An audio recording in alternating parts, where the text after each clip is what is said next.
Welcome to Cricket 8. I'm Jarrod, Kimber, and we're going to be covering the big game today in the IPL. With me I have Rob the Rooster Barron, and I have Mark the Muscle Machado with me as well. And we'll be going through all the way through the games and everything today. But let's start with the bets.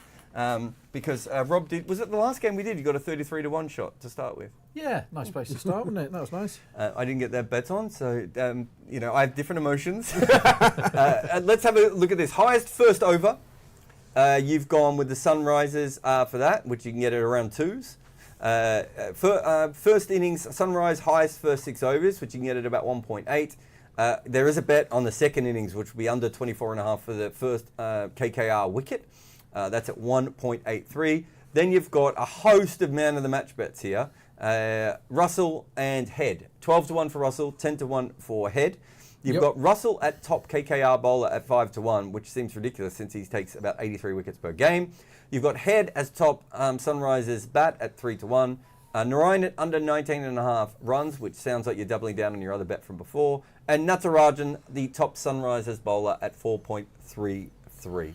Am I missing anything, Roberto? You don't have 6 first ball. So I love the first ball stuff with SRH. I actually don't mind the wicket again because obviously Head got cleaned up first ball last time by one that didn't do masses from Arshdeep. He will probably have Aurora today. We're not sure. They might give the little known Australian overseas a bowl at some point. Mitchell Stark, who got 1.2 million pounds. How much? 1.2 million pounds to bowl like a drain in this competition. But if you want to add one more. Simon has just told me that he's found 1.76 SRH most sixes, which, given they're batting first, where has he found that? Really just in the ether somewhere. Is it any of the betting companies? He's got masses of betting accounts. I mean, Simon, you can send me a private message. I saw 172 and thought that was big enough, considering they're batting first and they don't muck about. And the other one with Bet365, who RIP your account, Jarrod, by all accounts. They think that Abhishek is 6-1 to get the most sixes for SRH, the man that has the most sixes in the competition and has got at least one in every single game. So that can't be right either. And we're hoping, as far as this broadcast goes, for a pitch that just allows bundles of runs and sixes. I mean, who was it? Was it Pat Cummins at the toss has already said, we are expecting lots of runs here. I just had a look at the wicket. It looks like an absolute belter. What have we got boundary-wise? It's a big ground, but these teams have been covering a lot of big ground so far, haven't they, Mark? And no one reads that Ahmedabad pitch as well as Pat Cummins does, famously. Exactly. It's basically his wicket, isn't it? Yeah, it's his ground. They should rename it after him, really. At least give him a stand. And he could also be Indian Prime Minister, but that maybe is further on. The market has no idea here, Rob, on who is favourite. Is that fair? You and I both thought Kolkata, and I've seen your bottom lip wavering. Yeah, I kind of... Don't know why it's your bottom lip. Maybe your top lip. I want to know how much... Is it one old lip because they're connected to each other? Oh, no, sorry, continue. I think it's 2 separate lips. Okay. Yeah, let's not get into that Cricket right now. and anatomy. What do you want? Let's not get into that right now. So I haven't fired on the match winner yet because, like the market, I can't really make my mind up. There's pros and cons. The big con for KKR is that Phil Salt isn't here anymore. Mm-hmm. And what does Gurbaz do? Does he have one eye on future matches, or does he try and smack from ball one? But he's not played any cricket for 3 months. Yep. So I'm probably leaning towards it being the bad Gurbaz, and I'm definitely leaning towards it being the bad Narayan. He can't sustain what he did earlier. He's already regressing. Yep. And his record here is played 3, scored 0. So I'm not expecting anything from Narayan. So if you put a gun to my head, which you regularly do, Jarrod, I would go SRH. But it's a huge game. The market's very strong. I'm not going to sit here and pick apart the match winner price on Betfair because it's going to be about right. No, I think it looks pretty fair at the moment. We'll just go through the lineups, but just your thoughts, Mark, before we get to the teams, where you think this one might go. I saw the world's most famous runner-up, Harry Kane, congratulate and wish good wishes upon KKR, so I think that means they're pretty much nailed on to lose now. Is that how it works? That's how it works. He always finishes second. Let's just go through the Harry Kane. He's a footballer for Bayern Munich, okay. England and Bayern Munich. Okay, just making sure. Sorry. Kolkata's team is Gurbaz is in finally. They have listed Venki as their other opener, by the way, but we don't believe that because they've been playing funny buggers with their lineup all year. But Sunil Narayan will probably open there. But Venkatesh Iyer, Shreyas Iyer, Rinku Singh, Andre Russell, Ramandeep Singh, Mitchell Stark, Vaibhav Arora, Harshit Rana, Varun Chakravarti, and if they're bowling first, I would assume that their second batter is going to be, if it spins, Nitesh Rana, and if it doesn't spin, perhaps Shafane Rutherford as their impact sub. Is that how you're looking at that? Manish Pandey is another option in their impact subs? Yeah, he's in a block of ice and he's only thawed out if they really are in big trouble. Yep. It happened once this season. He did exactly what he was meant to do. I don't see him playing today. Sunrisers, Travis Head, Abhishek Sharma, Rahul Tripathi, Nitesh Kumar Reddy, Heinrich Klaassen, Abdul Samad, Shabazz Ahmed, Pat Cummins, Bhuvi Kumar, Vijaya Kananth Vyaskamp. Yeah. Vyaskamp. The surname I'm better with, but it's the first time I've ever tried to read out his first name, and apparently I cannot. T. Natarajan.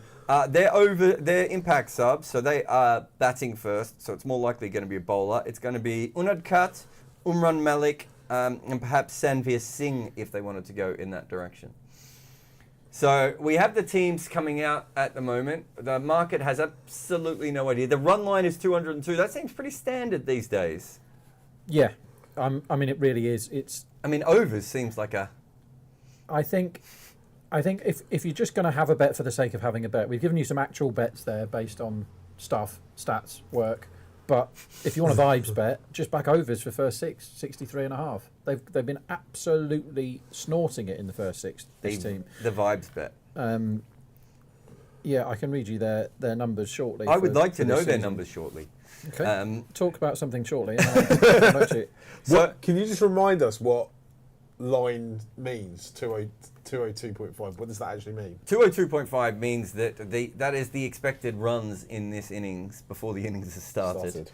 And then these, what did we say the other one was? 63.5, is it? Yeah, and here's some of their first 6 scores. 65, 81, 78, 76, 125, 62, 53, 56, 107, 84. Like they've gone bananas in the first 6. And the good thing about backing them for overs for that is that the only way they don't get over that is multiple wickets. Yeah. It's not 1 wicket, it's probably 3. I quite like that. I've just gone overs on everything. The 3 over line, the 6 over line, the 20 over line. I almost went for 10 and 15 just for fun. So they're trying this this Australian kid out, left arm. He's called Mitchell Stark. This is a bit annoying for me actually because I wanted a 6 first ball because I had a bet on 33-1. And he's not actually a very good candidate for 6 first I think ball. he's a candidate for a wide first ball. Yeah. Which Stuart Meeker loves. Yeah. And we all love a wide first. He's a candidate for lots of things off the first ball, Mitchell Stark. He's one Do you of those. not think though Travis Head facing the first ball, he would face him a lot in the No, I just mean I think he's a very easy person to hit for a 4 at this stage. But I'm not sure he's not going to bowl you the kind of length floaty ball that Aurora or Bhuvi Kumar or someone else might. And that's all I was hoping was, from that perspective. But that's all right. If I've got that one wrong, I wasn't really expecting the 33-1 shot to come off straight away. Although it will still hurt Mark when he does not hit this for 6. Travis Head to be bowled is always a good bet in any form of cricket. You can get 5+ right now on him to be bowled. He's been bowled 3 times in the IPL this year. He was bowled last time by Arshdeep. Yeah, this is going to be a great watch. Anything can happen off Stark here. So Could be 20 off the over, could be 2 for none, could be anything. We've got a fine leg, a deep backward square, a slip, backward point, cover, mid-off, mid-on, mid-wicket in place. I think short fine leg was there as well. It is Mitchell Stark. It is the Australians to start the first playoff game in this IPL. In comes Mitchell Stark. Left arm, very fast. Is it going for 6? It has not gone for 6. He's got off the toe of his bat. And there's a run-out chance as Abhishek almost runs himself out. And that was almost 5 overthrows. There are players on the ground, people fielding everywhere, and it was a dot ball. That is how we start cricket in the IPL. I think that's about as I'm going to need a break, Mark. As a top ball can ever get. Absolutely. You looked up, suddenly, Abhishek, watch him. Oh, what is he doing? He turned around like it was the Titanic. I think Travis Head has absolutely done him over there. There's definitely a run in that. Well, I think Head mistimed it and he thought there wasn't a run. Why Abhishek took 5 minutes to turn around is still probably more on him. Look, it's not. Well, I suppose it is slightly Abhishek's fault that he's got the turning circle of the Titanic. Yeah. But of that level of athletes, you generally assume someone's going to turn around a little bit quicker. There's some discussions out here. There was swing there, by the way. There was swing there, which is terrible. Could mean early wicket with that amount of swing. Let's see if he gets any more. There we go, ball number 2 coming in. Stark comes in and it's 5-1! He's done it again, Rob Barron! Well, that's why, we talked about that before. He's got all sorts of issues and he is now being bowled off 2 of his last 3 balls in this tournament. After having one of the absolute best tournaments any IPL batter has had, he's gone straight and full and both times left-arm bowlers not swinging the ball, Rob, which has done him in there. Yeah, and tiny bit in the air, but that's almost premeditated, isn't it? That's like, I am going to hit you straight down the ground for 6, mate. We know each other really well.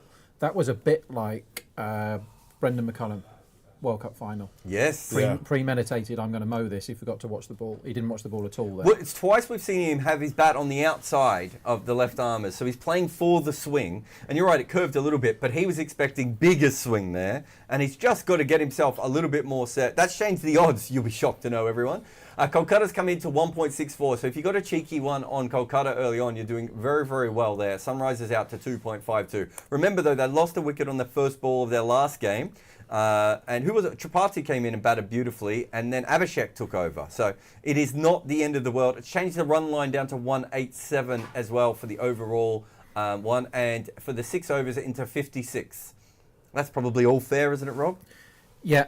Last time it moved very quickly back towards favouring the chase. So the chase went all the way out to 3.3 or something, didn't it? And Abhishek Tripathi came in, Abhishek got going, but Tripathi's intent from ball 1 is usually really good. That was a little bit predictable, that wicket there with the early swing and the Travis Head getting bowled thing. Can I just ask about the run line? Because I'm fascinated how it's gone down by 15 runs after 2 balls, where getting a wicket in the first over in T20 cricket is relatively normal. Stark is in again, and this is a beautiful ball, Tripathi. He's appealing. He's come in a bit, though. I think that hit the bat, so he's appealing because he's bowled a good ball, and we've all been there. This is defended out to the covers for no run, but yeah, a little bit of swing again. So the reason that the market has come in is that Travis Head is according to the market, worth around 15 to 20 runs on the overall expected total because of the way that he has been batting. But any early wicket would change that market. Yeah. I'm not wrong there, am I, Robert? Would come in for I was just surprised wicket. how much it dropped by. Yeah, it is a lot. And last time, it's easy to say with hindsight, but it overreacted to Travis Head getting out first ball. He got out second ball today. Let's see how Tripathi goes.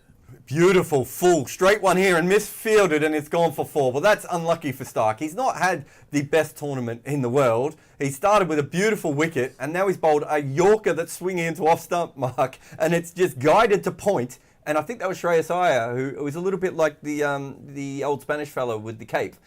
Just got out of the way of that.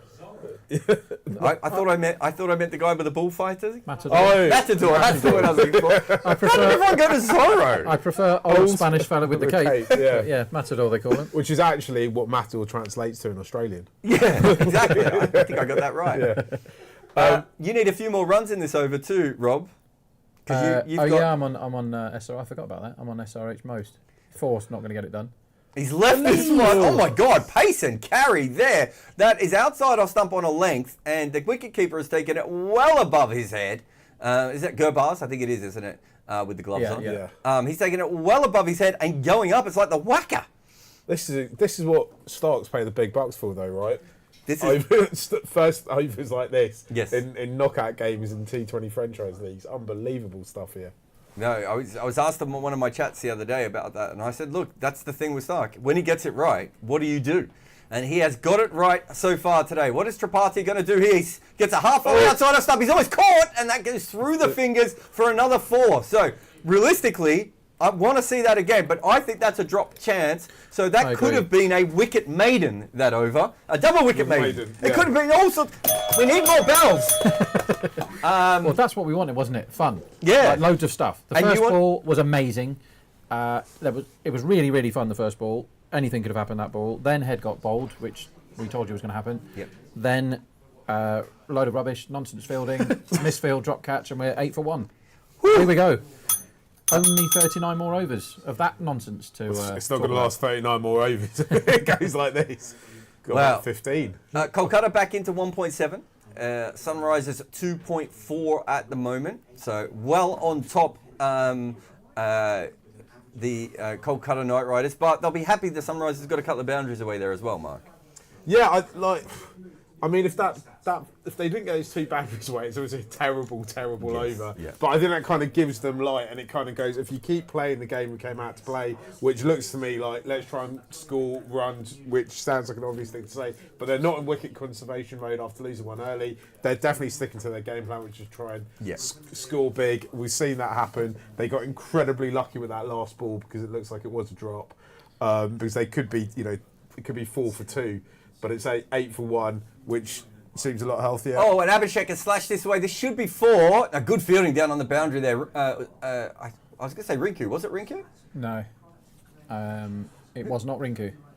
I didn't see who it was even then. But it's Aurora bowling. Anyway, it was a length ball outside of stump. Harshit Rana that fielded. Was it Harshit Rana down there, was it? Yeah. Just having a look at this, Narayan is at point, and that, I said it went through his fingers. See, that only happens if you get your fingers anywhere near the position the ball is coming. You got the reason why that catch wasn't taken with the first 4 words you said. Narayan is at point. Yeah, it's a why weird one. does that happen? Why is he even fielding? I mean, Aurora in again, and Abhishek comes down the wicket. Is that going to be given as a wide? Was that a wide? It was given as a wide by the umpire. I think if they reviewed that, they might get that one back, but I wouldn't review it. Yeah, it's too early to be reviewing those. Let's just have a look at Narayan again. His hands were actually side on to the ball. And almost clasped together rather than trying to catch it. That was a token, I'm going to move my body as if I'm trying to catch it, but there's no way I'm trying to catch that. The thing that gets me about that is that all the hard work is getting yourself into position. I know that ball kind of came to him, but he was 90% complete, isn't it? He just needs to put a bit of ice into his head and he would have got it. Length ball and pushed with incredible timing for Abhishek out to deep backward point, and he gets one. That's the sort of thing that Rob Barron looks for, is the timing and the composure. Yeah, he looks quite good already, even though he's hit one in the air through a non-fielder, really. But what I'm looking for now massively for Aurora is swing. He's a man that can hoop the ball, does it domestically a lot, and this ball will not swing much longer. I wonder if it's already stopped. We'll know in the next couple of balls, because those 3 balls didn't swing as much, but he was bowling to the left-hander and he bowled with some angle. We might know when he bowls to Tripathi. It's easier to swing the ball when you're bowling in a straight line than it is when you're bowling across your body. So we will learn a lot more with Tripathi right here, who has come out with great vengeance and furious anger. He is 8 from 4. Abhishek is 3 from 2. They're going after Aurora for sure here. This ball has swung just a little bit there. Good batting though from Tripathi and defends it. So it's still going a little bit. What do you make of Tripathi's stance as a batter? His open, kind of almost baseball-like open gate. Yeah, I think he's worked out a method that allows him to score quite quickly in T20 cricket, but not for long. Yeah. I always thought he had a couple of good years. I think he was with, was it Kolkata? He had the good years with after he was with Rajasthan, or the other way around. And he got to a point where he could average about 26 or 28 with a strike rate of 140-ish, and gave teams really good starts back in a slower scoring era. Aurora coming around the wicket to Abhishek. This is a much better line, by the way, because he was just giving him width before, and now he's making Abhishek think. But after that dot ball, I am pretty sure the next ball is going to go for a 6 or a wicket. Have you bet on that? I don't think I have time to bet on the next ball in that way. But if you were asking me, I think Abhishek defended that with such confidence that the next ball he's thinking to himself, well, if he bowls it there again, this is going. So Aurora, right arm, medium fast, around the wicket to the left-handed Abhishek, and he's going for this Abhishek, and he's off! Wow. We're on fire here at Cricket 8. I just had a feeling then that he was going to go for that particular ball, and to be fair, it was there, but he tried to get under it. He really should have hit that low, and when he didn't hit it low, it meant that he found Andre Russell in the circle, and that is out another wicket, and all things are happening here to the Sunrisers. Kolkata are 1.43, so you get Sunrisers at around 330, and that the run line's 176. We're in disarray, everyone. That is a great catch. This is why you have good fielders in catching positions, because they catch. You've never said this before. Reasonable chances, yeah, rather than having Narayan at point, which is basically impossible. What would I have got for my wicket next ball there? If we'd managed to get that bet on. It's very difficult to do. The only way you can do that is obviously you lay the bats, or you back unders for the fall of wicket, or player runs, or something like that. You can't specifically back wicket next ball anymore. It's a shame. Paddy Power tried and put a model in that did every eventuality off the next ball, including wide, no ball, bye, leg bye, and obviously that it basically crashed their system. It was so hard to manage, and they bet it to such a disgraceful percentage that you never really could have bet on it anyway. But could you not do it with 3 options, with a wicket, extra, or run? You could. Yeah. You could. They don't at the moment. This is going to be a massive test of SRH now, because this hasn't happened yet. They haven't lost both of them, and Abhishek hasn't played it. That's the first time he's batted in the whole competition without hitting a 6. Yeah. Abhishek. It's the first time it's happened. You had a bet on him for most 6s, didn't you? Well, no, I told everyone else to back it. I wasn't allowed to bet it myself. Defended here. Nitesh has come in to bat, and Aurora has bowled back of a length, and he's defended that up. That's the end of that over. So 30 for 2 after 2. We've got some YouTube comments. Remember, you can email us live at cricket8.com as well. Nani says, I think Travis and Abhishek will try to be too aggressive and get out in the power play. I'm going to assume that Nani sent that beforehand. Nani's on a Rob Barron, Jarrod Kimber level here of just picking stuff out of their butts. Good evening from Darren Mashallah, says Naveen. Really helpful. Great that I caught you at the beginning of the match. Will be fun. Who are you supporting, banking on? Well, we've already gone through our bets, and a lot of them are already dead, because Travis Head was 2 of the bets. And Aurora and Stark getting wickets isn't exactly what we were looking for either from an Andre Russell point of view. And what else do we have here? Just seeing if there's anything else live at the moment. Nothing else that much. We gave you the head bowled. If you got head bowled early on and you somehow managed to cash in on me saying there was going to be a wicket or a 6 next ball, you were doing very, very well. As Stark gets his second over, half volley outside off stump. Tripathi, he's going to try and run himself out. With a stupid single that shouldn't be allowed, and if I was in charge of a team, that would be his last game. Hold on, what's your beef with that single? What is the best outcome of that ball once he takes that single? A single. A single. Yeah. 1 run. Why take a risk on 1 run? If you're going to take a risk in the power play, they have all the fielders in the circle during the power play, Mark. So my theory would be, why not hit the ball over the heads of the people or through the gaps and pick up 4s and 6s? Why take a risk on a single? Because you just got to keep it ticking over. No, right? you do not have to keep it ticking over. No? No, you definitely don't. I hate ticking over. Face him, unless you can't face him. That's the only time I would ever do that. So for you, acquiring runs is basically all about boundaries at this stage? If you're going to take a risk at this stage, take a risk on boundaries. Okay. Don't take a risk on singles. So at what point should So he's hit the ball, he's mistimed it, and it's gone to a position where you could get a single. So you would just be advised against going for it and just reset for the next one. If you think it's risky, don't take the run. Okay. I'm not saying don't look for singles, because you can certainly look for singles. But if you think it's risky, do not take that run. We missed a wide there as Stark went down the leg side. I have no kind of opinion about it. I just think it's really interesting. It's like, because effectively T20 cricket is a new sport, right? And it's a good, beautiful shot here. Who fielded that with their feet? Is that Narayan again? A short mid wicket. Did he just boot that? Why do I keep seeing Narayan in fielding positions on my screen? Because so he can do that.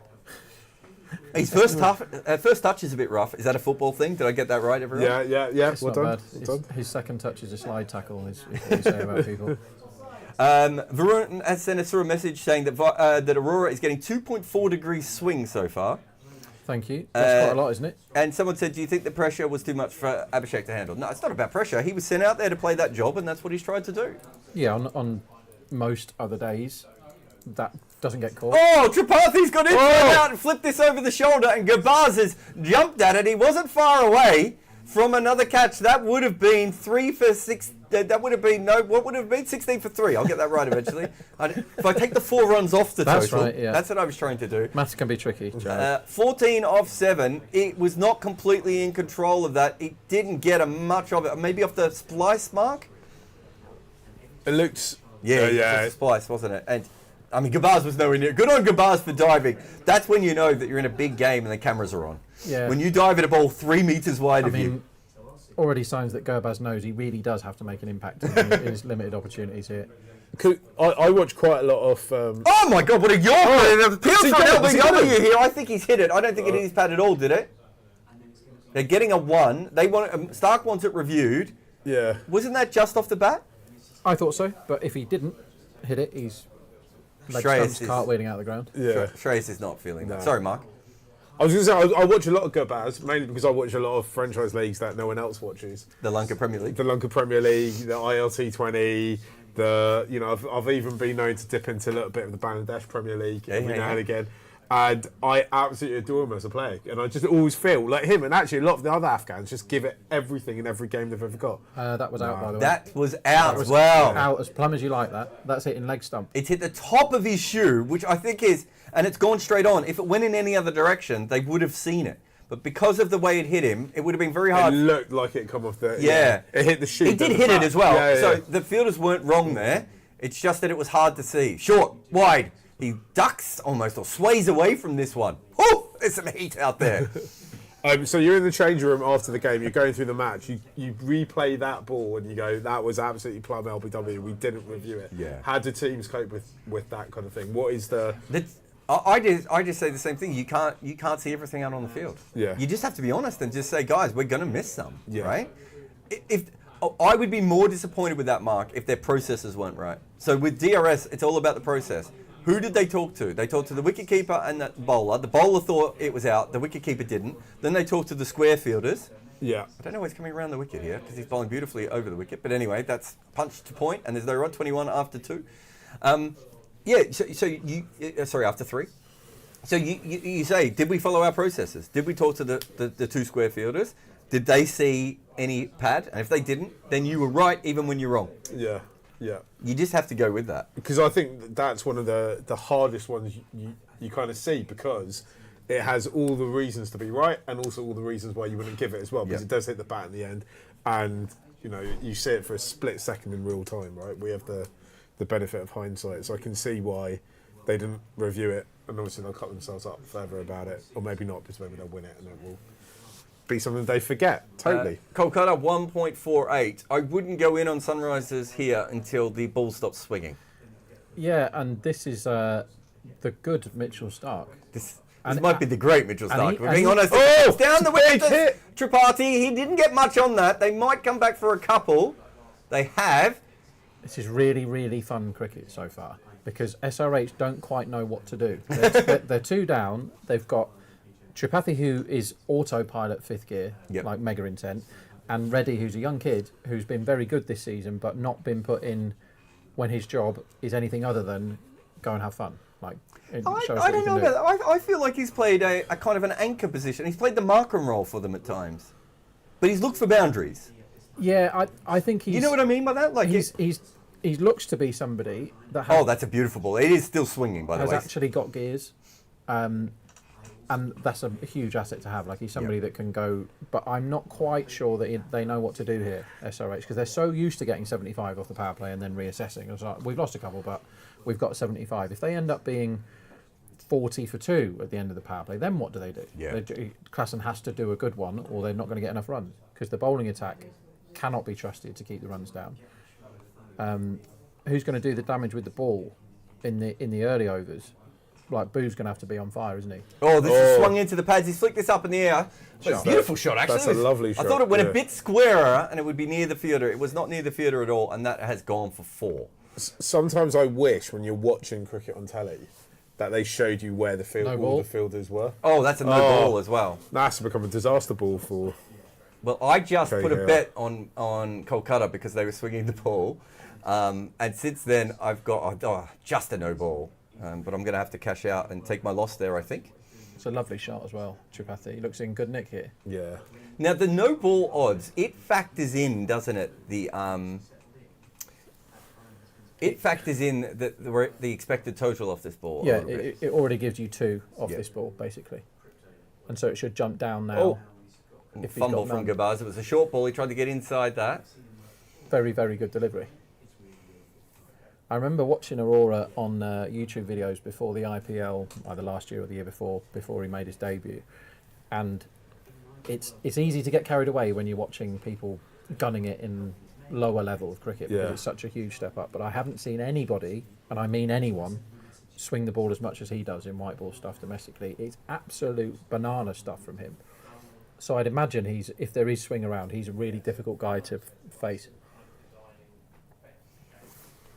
We have Tripathi 21 off 12. There's 3 balls left to go in this over. I mean, this... And he's gone. He's backed away. He's gone forward. He's done more moves there than Barishnikov, and he's ended up pushing the ball to mid-on for a single. Where Sun on Ryan is going to field every single ball from here on in. Just specifically to annoy me, because he shouldn't be fielding any ball. Do you have any fielding metrics that you look at, Rob? Well, The Rob Barron rooster metric. Nobody really records anything, which is one of my biggest annoyances with it's so bizarre, with this isn't wonderful game that I spend all my time on that drives me mental. They should keep them. They tried for a bit, didn't they, Jarrod? And CricViz keeps some stuff. CricViz has stuff, but it's done off TV and it's not all that. It's useful, but it's not accurate, if that makes sense. What it tends to be is when you record these things, like if us 3 were recording fielding skills, we would all record them differently. Yes. And then it becomes futile. Surely, actually, I think that's when it becomes good. But you need lots of people recording it. So what? 31 for 2 with 1 ball to go in this over. They just got a 2 there. So, like it's fine if you use only your metrics to look at, because then all your players will be gauged relative to each other. Whereas if you did yours and mine, I would say everything was a drop catch, and Jarrod would say that, well, you can't call that a drop catch because he had no chance. Like, that narrow one's a drop for me. Whereas technically he's not got his hands anywhere near it, but a normal fielder would have caught that ball. Do you think, Jarrod, if they brought in fielding stats, that fielders would end up improving, that players would end up improving? I think we would end up paying people for being good at fielding. Yeah. And I think it would change the game forever. I think it would change wicket keeping. Yeah. And I'm already with... I know there's a lot of cricketers who believe that, especially with some of these leagues, and Lanka Premier League is one, and CPL's another one, of if you can find 4 overseas players who can field, you're in a very good position as a team. So I do think that would change things. I don't think it will be done the way that... I don't think it can be done manually, 100%. I think it will be done with AI and spatial tracking. Yeah, which is the future.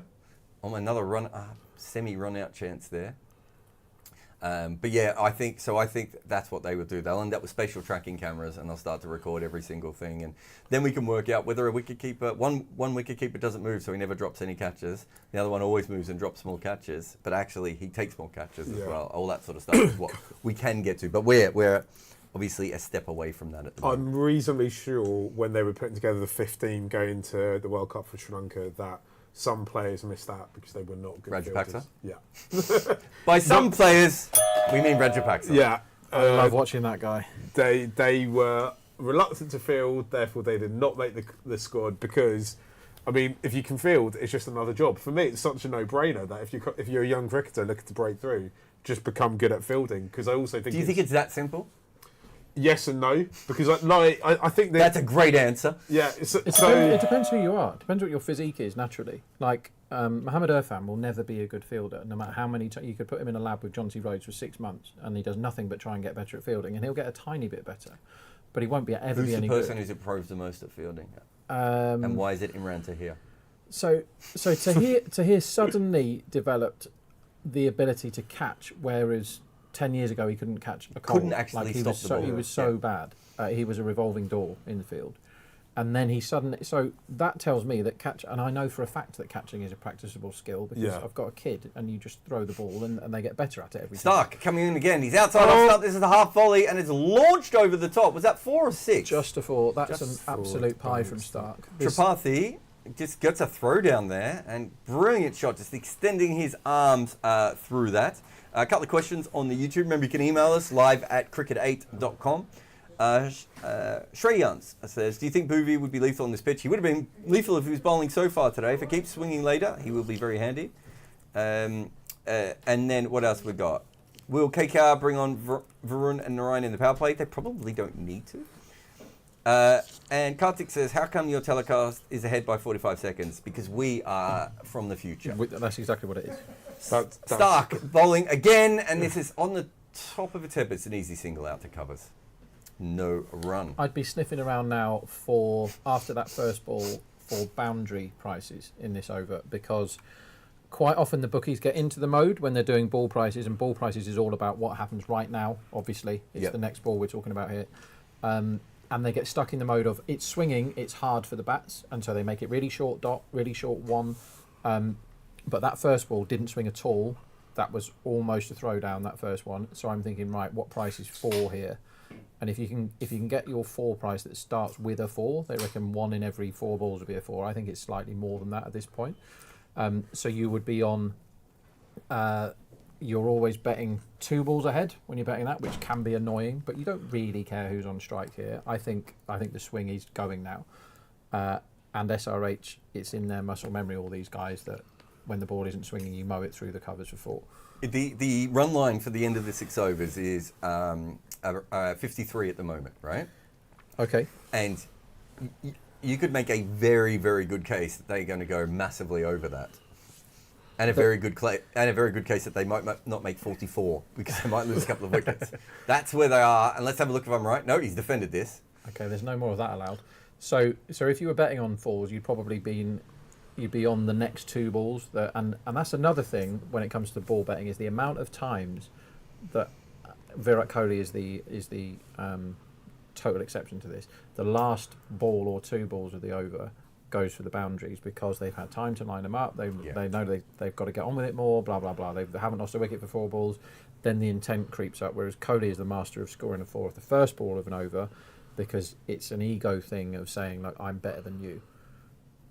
He's gone for this. This could be the wicket. That's got to be it, that's surely. Pretty much exactly He's what pretty we much just said. walking off Again, before he's was caught. Pull shot straight up in the air and another catch. As I just said, I thought there was a chance of them getting a wicket because I thought they were going to try and maximise this period. Extreme intent. We didn't quite call that. Oh, wrong button.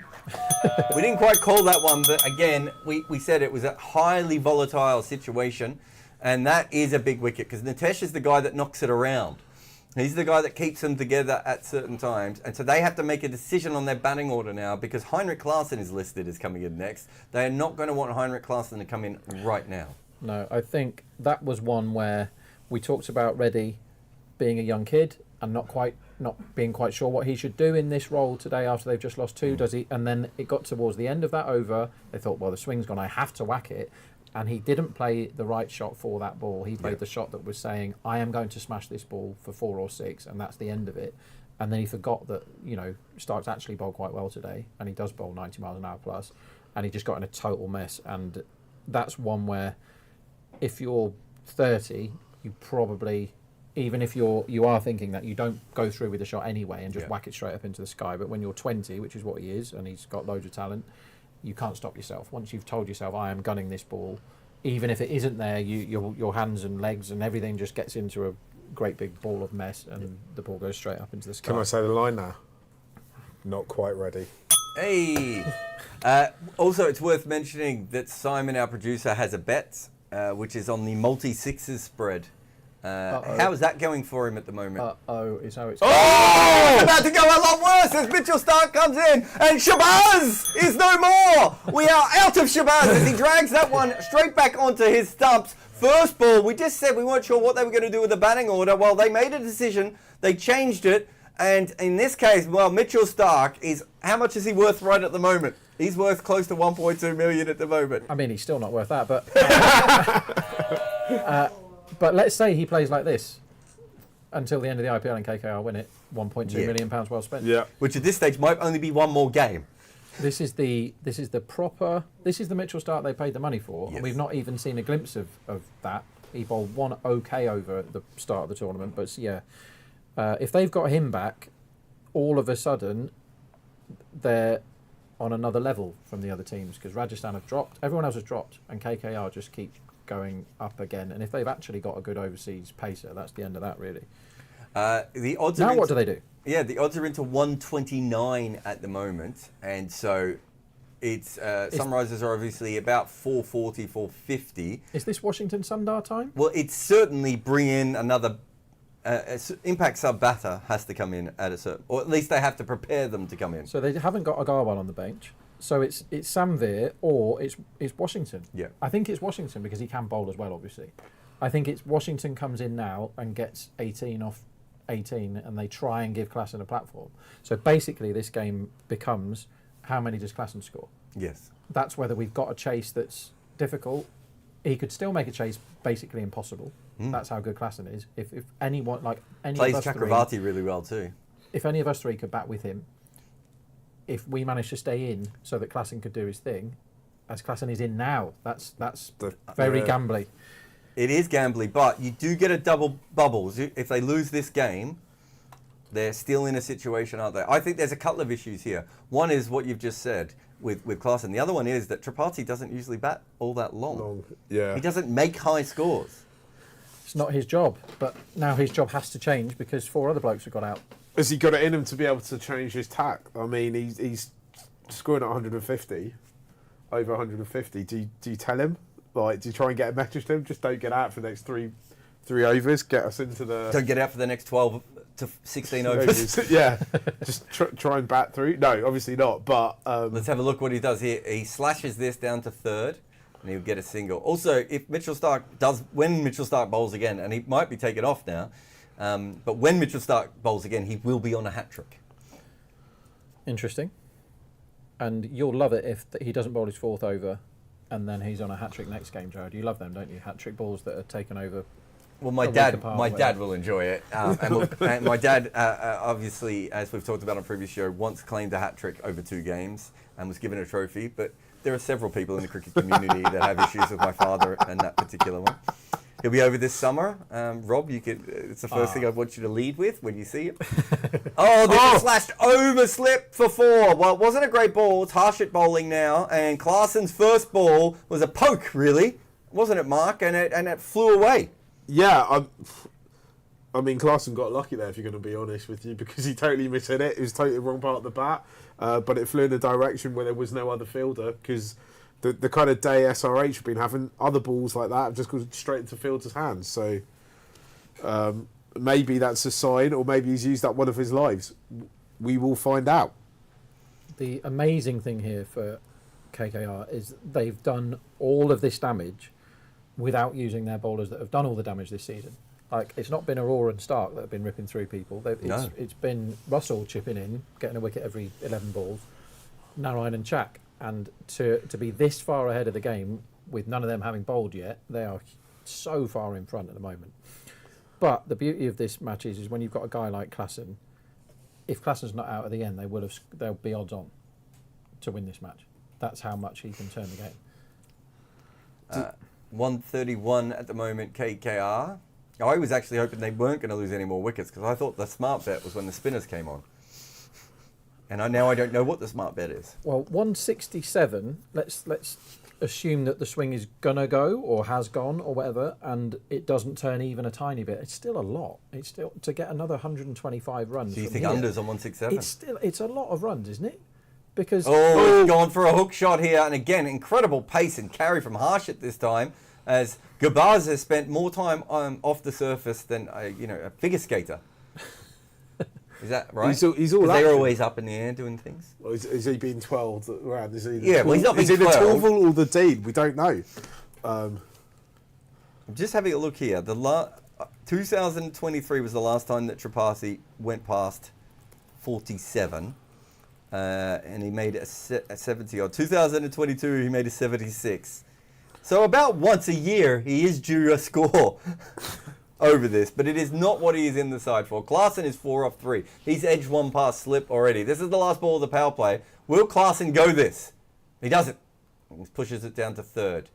And there's this thing. We should also, I don't know how many overs I've lost, but it was a lot.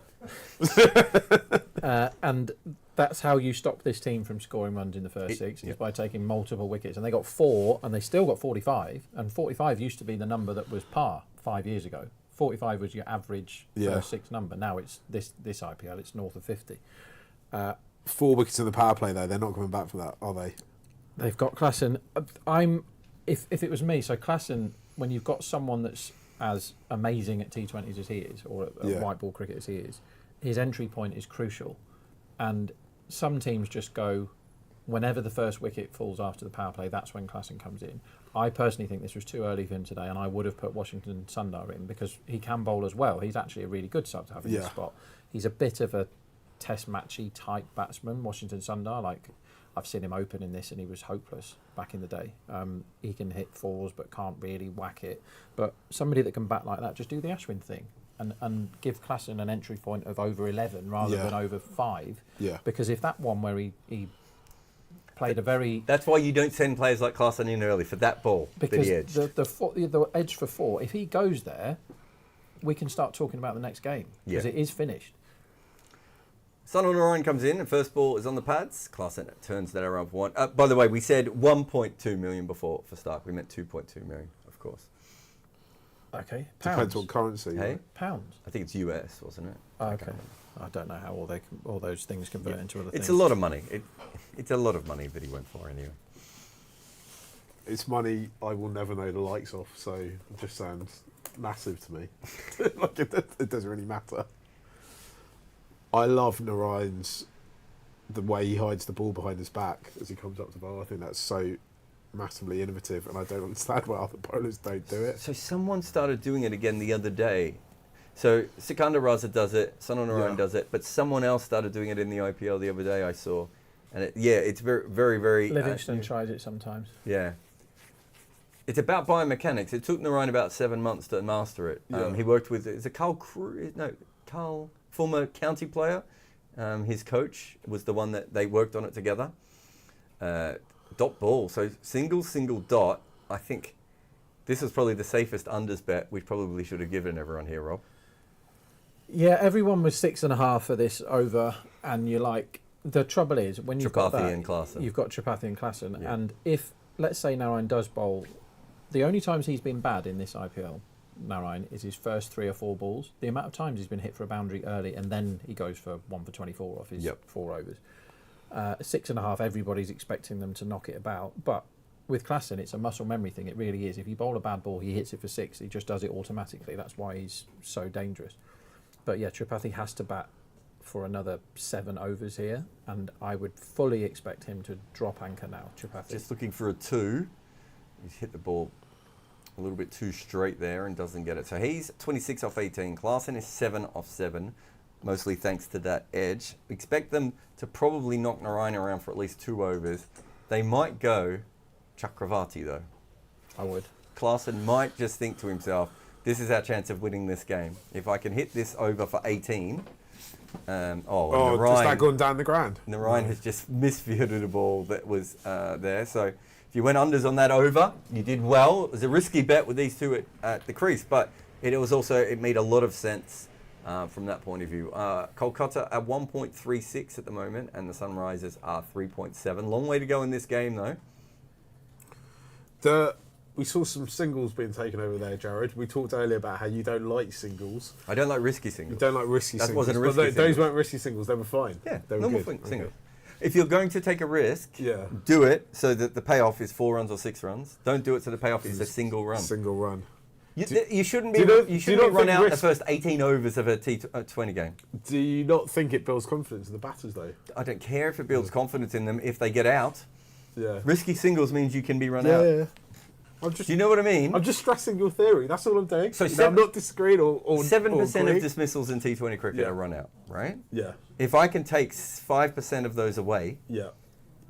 I mean- That's a lot less wickets. Why do you hate wickets? my team's going to make more runs. I mean, I would make. If it was up to me, I would have tip and run. Should be a pretty much a graph that's a straight line of how risky you are as the innings goes on.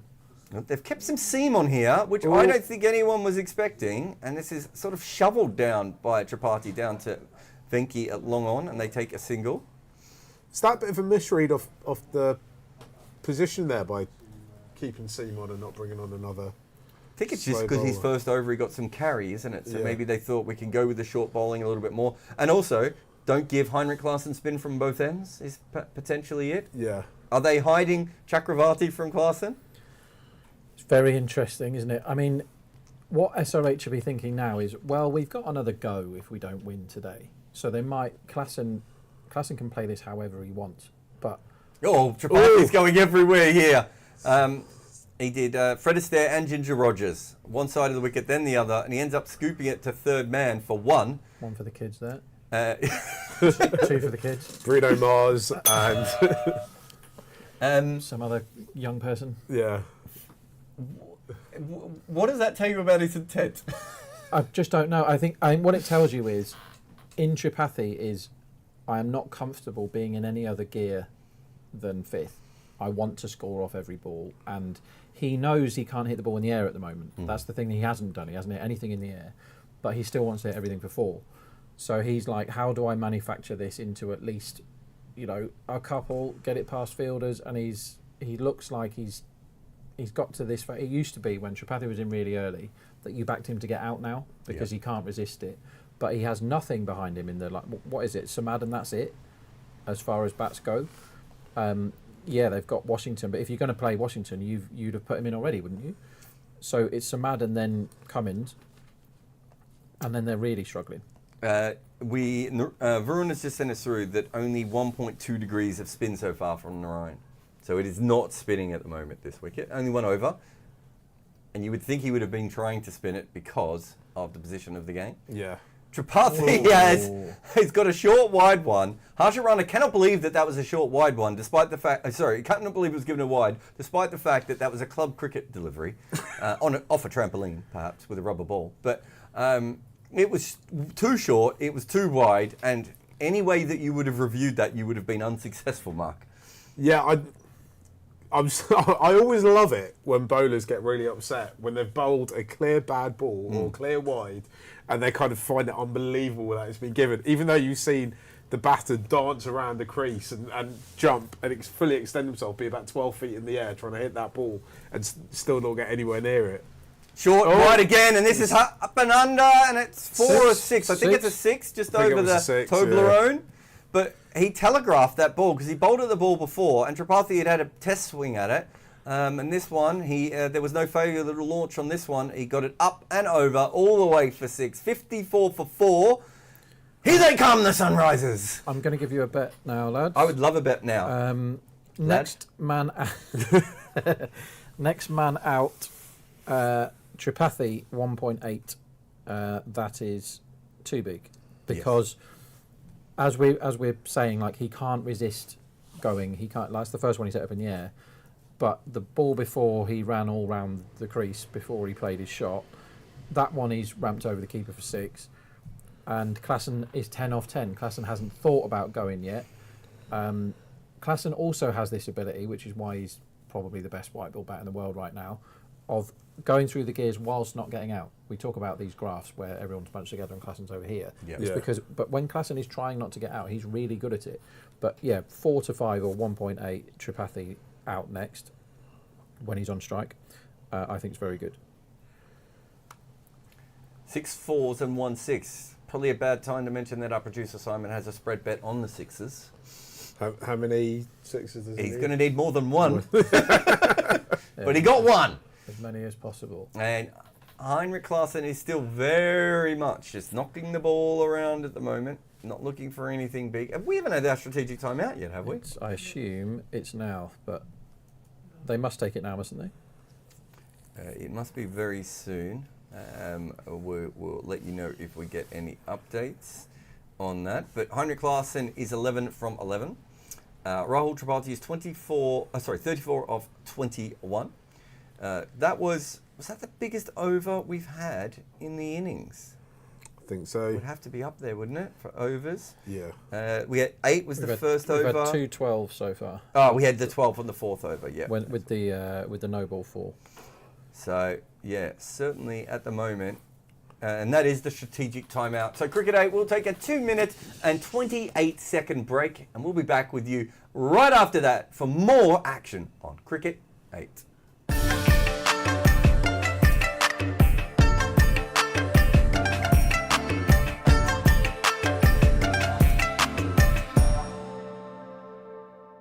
Bishnoi played 58 times in the IPL and he's never got one. Really?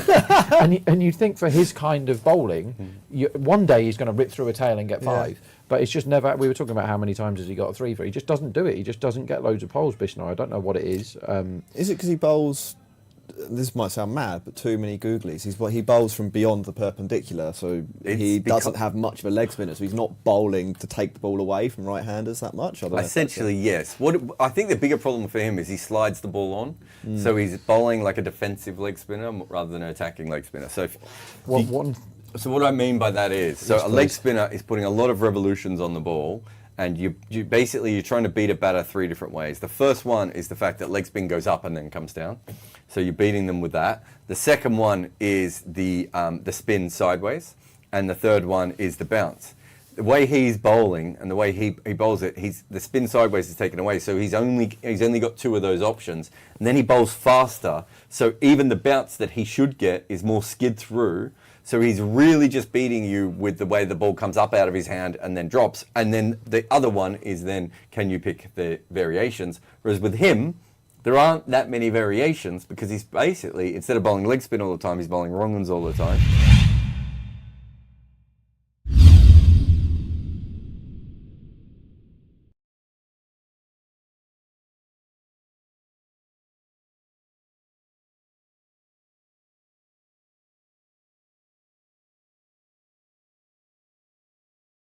There's 10 teams in the IPL. The top 4 teams make the playoff, but the playoffs are very clever. It's confusing, especially if you're not from Australia, because we have this style in Australia. It was taken from Australian rules football and rugby league.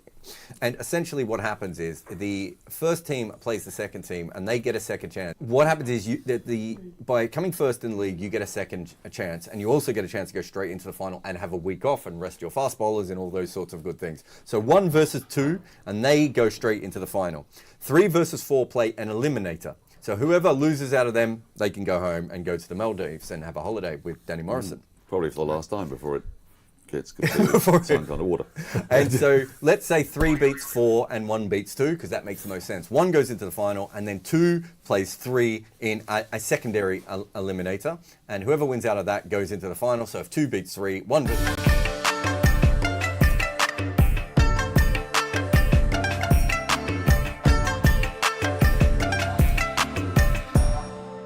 Welcome to Cricket 8. Rahul Tripathi is hatless. I repeat, hatless. And he's whacked this ball from the Ryan over his shoulder for 4. Okay, next man out 1.8 is a very, very good bet. You heard that here first. As Tripathi has decided to go, we expected a bunch more singles because they haven't used Chakravarti yet. And instead, this is a length ball on middle, and he's just... Top shot. Yeah, it's a beautiful shot. Yeah. High risk. odds are just changing a little bit. I regret not going in on sunrises at 4s when Klaasen came in. But he can change things so quickly, we can still catch up with that. I'm waiting for Klaasen to show me that he's finding the next gear. I honestly think, as far as Klaasen going monster is concerned, I want to see him nudging it about more. Mm-hmm. I'm happy for him to be 25 off 25 if Tripathi's still there. I really am. Because Klaasen with a platform is the single most destructive thing you can have in cricket, is set Klaasen, who hasn't taken any... And once he's got that first 6 away, he's like, right, now we go. He's facing the Rhine here. Just showed me a little bit more. He might find a couple. Might have hit it too well, actually. Nope. Good fielding out there from, I think that was Andre Russell, but there was always going to be 2. That was the quicker one from the Rhine. Tripathi and the Rhine are former teammates, of course. Played a little bit of cricket together. 70, I think that's right, isn't it? Tripathi played for KKR, didn't he? Yeah. He was really good. Really good number 3 for them. But everyone's played lots of cricket with Narine. That is also true. And this might be 6, it might be out. He's hit it straight up in the air. And he has cleared Andre Russell by quite a bit. And that has changed things. And Simon in the other room is dancing as he's got his second 6 and things. And if Heinrich Klaasen starts to hit 6s, then people like Simon are going to get very, very excited. If there is another person like Simon. There isn't. I've met lots of them, and none of them are like Simon. In every superhero film, there's a bit at the beginning where the superheroes look like they're going to be defeated by the enemy, and then there's a bit where the superheroes have to go away, dig deep, and find themselves, and they start to get powered up. Is that what we're seeing right now, Jarrod? Is Klaasen realising that he's actually the God of Thunder? Well, what he is he's in, and it's almost muscle memory for him to hit boundaries. Yeah. Right. That was a really important over in a couple of ways, because Tripathi looked a little bit shaky, and Klaasen hit 2 boundaries and a 2 without really taking any risks for himself. So yeah, it is that moment where he's having a look at it. What do you think of the 250 at the moment? It's again, as we expected from these two teams. Everything is extremely volatile. It's hard to get against Klaasen in a big way. I'm going in on the 250. But there's no Samad is not enough insurance until they've batted. But just to put it into context, that over very, very rarely happens. A Narine middle over that gets hoofed. And that was how many off that one?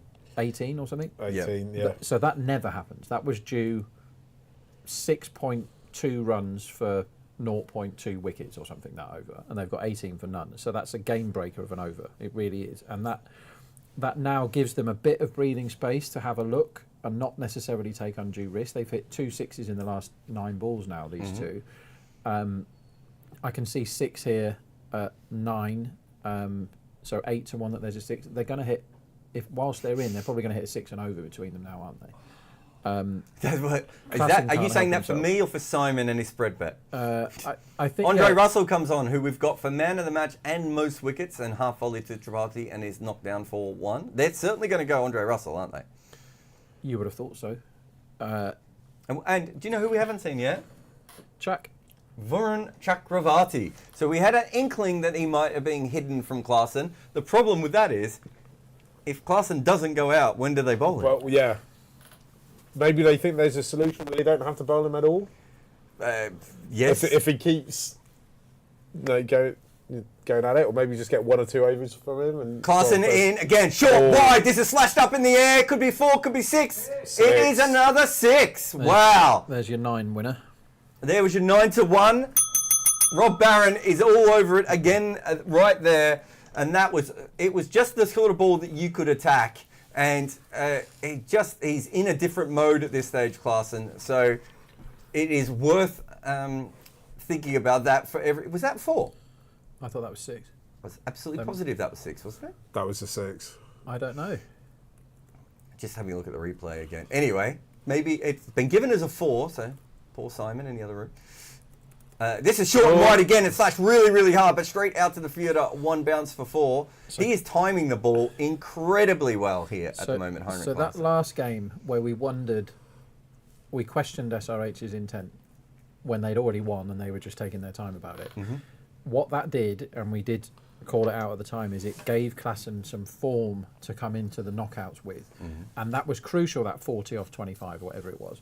And he nudged it around for a bit. And how scary does he look right now, this guy? Tripathi is facing Andre Russell, who just gets a little touch on it over the top of the keeper's head for another 4. Well, I tell you what, the odds have changed incredibly here. The Sunrisers are now 226. One more boundary in this over, and it could almost be evens again. Yeah, which I think would be an overreaction. It is an overreaction, but for someone who just put a massive bet on the Sunrisers, it's exactly what we're looking for. Overreact more, cricket. The thing is, the reason why it's so, volatile is because if these two stay in, they probably get a winning score. Yes. If these two stay in, but if one of them goes right now, they're in trouble, and if Klaassen goes anytime soon, they're in big trouble. He's gone up in the air. This could be caught. Oh, there's no one there. There's no one there. Just landed. It's landed nowhere, Mark. It's gone, what, 5 metres in from the circle? Yeah, he's managed to find probably the space in the field which has fielders furthest away from it. So he's hit something that should be caught into a place where there's nowhere to catch it. Yeah. It's kind of, in a way, perfect batting, but you would hate it, Jarrod, because it goes against all your various theories, which are obviously all correct. I'm okay with that. If you're going to miss it where there aren't people. I always tell players that. Yeah. Probably they never listen, Rob. It's good advice. Heinrich Klaassen in, and That was a really good ball, wasn't it? You could tell he was having to dig back right at the end. yeah, I think, to be honest, I do think Klaassen was thinking to himself, Slower ball. I might need to face a couple of extra balls here, because Tripathi's just got one over the keeper's head and then scooped another one up in the air. Yeah. But you're right, the market has just settled down a little bit, Rob, now. Yeah, it's a bit twitchy, and you can understand why. Jake's messaging me here and basically saying this is about as bad a pitch as you're going to see as far as spin goes. It's just not turning. Yeah, There's so we got that from Barron before, So- didn't it, off so, our Hawkeye yeah, data. Really good that stuff. What did he say? 1.2 degrees. 1.2 degrees in the first over. Varun, if you can update us on that, maybe just send me a WhatsApp, mate. Not that the YouTube chat isn't great as well, but I don't always have both of them open at the same time. But we'd love to get an update on that. We haven't seen... Oh, wait, it's come through. 1.1 degrees from Varun. So that thanks, is Varun. basically not spinning. Yeah, That's and gentle straightening. so that's why they might have said, look, we can't bowl spin at Klaassen anymore. Like if he's whacking Narine, we're just going to have to try and get him out with pace. Very, very interesting phase of the game here. But Here comes Jack. they do have Chakravarti. I think it's worth a punt, because there's a chance of a wicket here as well. There's also a chance of a 24-run over. But I mean, if you're going to... Oh, no ball! Oh, wow. Here comes a 6. Well, unfortunately for Sunrisers, Tripathi is on strike, and he can lose his shape getting excited here. You really want Klaassen on strike for this ball, though, don't you? What is he going to bowl? We've seen him bowl quicker balls at times this tournament. Oh, that's well over. I'd bowl the Rian Parag now. This is your theory in principle, right? That one run. And, he's bowled a Yorker. And he's bowled it perfectly. And that is a shame for the Sunrisers. They should have got away with that. What a ball. But well done to Chakravarti. He's gone for 2 runs in 1 ball, and he's given us all sorts of palpitations here so far. That one run of that first ball cost them 5 runs, right? Because Klaassen wasn't facing. Yeah, essentially taking the single. Yeah. I'm not saying if he knew it was a no ball, it's worth him not taking the single, but that's also a big call to make. Yeah, and Right. that was quite a marginal no ball. I mean, he wasn't massively over the line there. There's almost no way he would have known that. That's why the back foot no ball is actually a better call, Yeah. because the back foot no ball allows you to hear that it's a no ball and you can swing your bat. So it's a much better law. It's a much better law. It's better for bowlers' bodies. It's better for cricket. It's better in every single way. But unfortunately, we changed it all those years ago because Ray Linmore was dragging his foot too far. And instead of coming up with a better law to fix that, we've come up with a worse law that ruins bowlers. What is Klaassen going to do? He hits this hard, but it's just out to the sweeper and it's fine. I'll tell you one thing that will happen, and a team will get done for. Here's a prediction for you. A franchise team will get done for. It's a bit like what happened in baseball with the whacking the bins or whatever it was. Yes. So what Houston will happen Astros? is somebody will have something in their helmet, and a guy a guy or a girl in the dugout will be watching all these feeds of whatever, and they'll say no ball, and it will trigger something, and then they'll just gun at everything. Do you know what I mean? They'll have that kind of... reverse Tripathi, and he's got it away past Andre Russell. Is that going to be 4? Yeah, there's no one out there. I thought there might have been a fielder near it, but there wasn't. And again, the odds changed massively. 220 here. That's it was 50, right? Yeah. Oh, 50 off 29. What an innings from Tripathi. How many games would he have played this year, guys? It couldn't have been many. This is his third, isn't it? Yeah, well, great effort from him. He's one of my favourite cricketers in the IPL ever. I don't think he gets enough credit for being a guy who just goes, I'm going to whack it. All right, I'm going to whack it. I'm going to fail sometimes. Yeah, and there's a lot of very average players who've got a lot more runs than him that haven't had anywhere near the impact that he does. Yeah, it's his fourth game, sorry, this one. But what he was always, and I used to absolutely love him when cricket was slower. Yes. 5 or 6 years ago, his intent was always great. So this is a big over off Chakravarti. So Narayan, let's just have a look at this because this is interesting now. Narayan has bowled 2 overs for 23 and Chakravarti is gone for 9 runs off his first 5 balls. So that means the strength of this side has been pulled apart. Now, they're doing it from a position of strength. Yeah. So it's not as bad as if So I don't think it's been that disastrous an over before this last ball. Let's just say that goes for 6. It's a terrible over. Sorry. It's a wicket. It could be a wicket. It's out there. And it is. And that is Heinrich Klaasen. Huge. Oh, and that is a big change there. That is absolutely massive. That's why I thought Chakravarti was worth a go. Heinrich Klaasen tried to get under that and smashed that away for a 6. And unfortunately for him, he hasn't got much on it at all. And it has ended up being caught in the outfield. And that is a huge change. Remember, they were 1 boundary away from almost being even money. And they've gone back out to 315. And now, Sunrisers is going to have to make a lot of changes. And I'm going to have to take the L on my bet after being in double greens again. Yeah, I lost my next one out bet too. Double.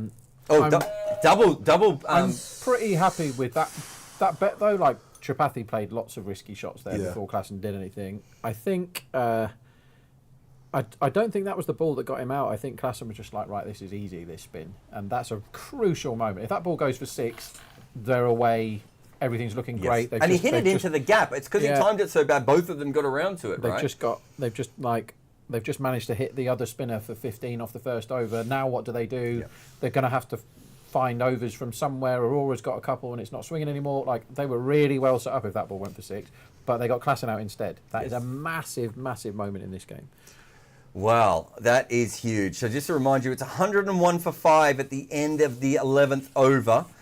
It ball hasn't been spinning, so they've been hiding Chakravarti a little bit. They finally brought him on, and it went very, very well. Andre Russell's last over went for 12. Tripathi's still looking good. They're still batting to come.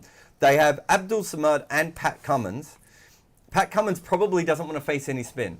So it's worth them probably bringing Samad in now, and they have, as Narayan has just been defended into the leg side. That's interesting running. That's walk 3 steps, then sprint 10. Interesting non-running almost there for a while. So I think it's worth Samad coming in and having the impact sub padded up because you don't want him in but ahead of Cummins at this point. Cummins does have one kind of good score every IPL though, doesn't he? No, I don't think it's bad. I just don't want him in against Narayan and Chakravarti. That's the only reason I want him further down. But yes. Here we go. This is full up, and Abdul Samad he's hit for 6. What is going on here? The crowd love it. Well, they're going for this. They are. This is going to be highly volatile cricket. And Sunil Ryan's looking around as if to go, you were supposed to hit that for a single, mate. What do you think you're doing? This has got an element of we're going to get knocked out. We can't get knocked out this game. Yes. So we might as well have some fun with this because if that's in the middle of the tournament, Samad is 1,000,000 to 1 to try and hit that ball for 6. Yes. But Klaasen probably walked past him and said, mate, there's no spin here. Next ball. He defends this on the leg side for no run. What is happening? What's happening is 2 extremely volatile cricket teams going head to head and doing mad stuff. And it's a really good watch. Unfortunately, from a betting point of view, it's so unpredictable. It's so chaos, it's difficult to get a handle on this because when you see a decent ball from Narayan getting smashed for 6 and the next decent ball from Narayan getting, or less good ball, the one that he's trying to get the deliberate single for that we talk about a lot. Isn't even going for a single. Blocked for naught. It's mad cricket. It's still very much anything can happen. But you don't have to worry if you watch from home, because that's what Cricket 8's here for, to cut through that chaos and give you... I don't think we're cutting through any chaos. We are so. maybe adding to the chaos, Mark, at this point. One way or the other, it's still entertainment, right? It is entertaining, we will give you that. They're into 274 again, so the market is saying if they're going to keep going, we're going to stay with them. And Tripathi's still batting well, I should say. He's facing the Rhine here, and gets another single. Could be anything from here on in. We have 8 overs to go. Barron's just sent me a message saying that Chakravarti is spinning the ball less than 1 degree, so really nothing's going on there. I think it's probably, if I'm Shreyas Iyer, worth giving Mitchell Starc an over here.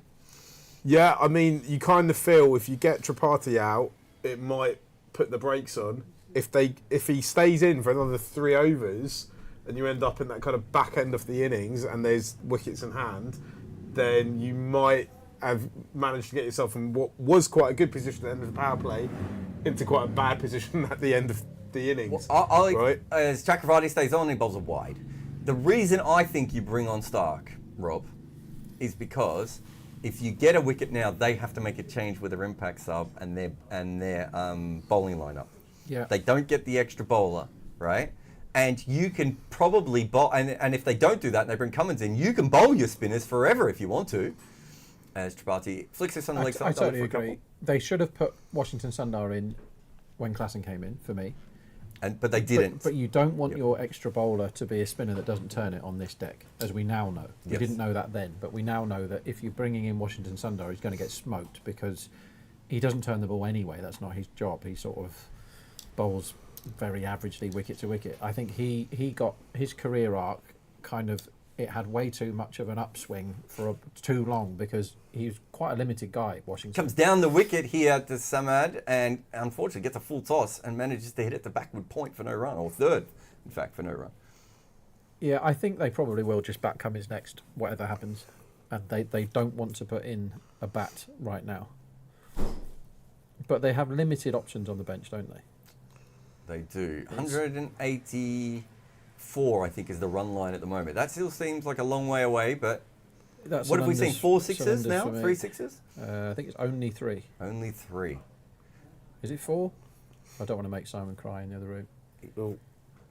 No, it's only 3. As this one is flicked out to deep mid wicket for 1, so they're just settling down back for a moment, which probably suggests to me that they're not going to bring the impact sub batter in next. Yeah, although Samad did play that big shot, so is that dew on those tyres? Is the ball getting wet? that looks quite wet, but not. We've seen wetter, but it looks quite wet for this stage. That was right. This is short and quick and smashed to backward point, and there's no run. They don't know what to do again. Yes. That's the batting that we're seeing now, is guys that instinctively want to hit it going, yeah, but we've got no bats left. And we really don't want Cummins to bat now. The stage of cricket, like, I've not shouted out many bets today because this is the stage of cricket where it's difficult to say what kind of a scenario we're in here because the bats themselves aren't sure. Yes. The bowlers are sort of going, well, please take 6 singles because we're definitely going to chase 160. And the bats are going, yeah, we know that, but we can't lose a wicket, but we can go for it. And every time they've gone up a gear, they've lost another pole. It's looking very good for the chasing team here. I'm surprised the market has KKR at 1.55. I thought they'd be a bit shorter myself. Last ball of this over. I thought they might go for a big shot here. They have, but unfortunately, he's hit it straight out to Starc. There should be a couple. No, they only go for 1. So Samad certainly wanted to hit another 6 there. 115 for 5 at the end of 13. So they've got plenty of options here. But if that ball is getting a little bit wet, they might not bowl out their spinners today. Mark, you expecting Starc to come on next then, do you think? Or I would bring Starc on next. I don't think they will do that. But that's what I would have done because Starc brings up the volatility. And if he can get a 1 for 15 over, I'm in a position where the other team has to make a decision which will help me later. So I kind of also think the batters might be wanting him to come up and bowl. I don't know. Are they? Is this the TV trying to tell us that he's coming on next? I'm not sure.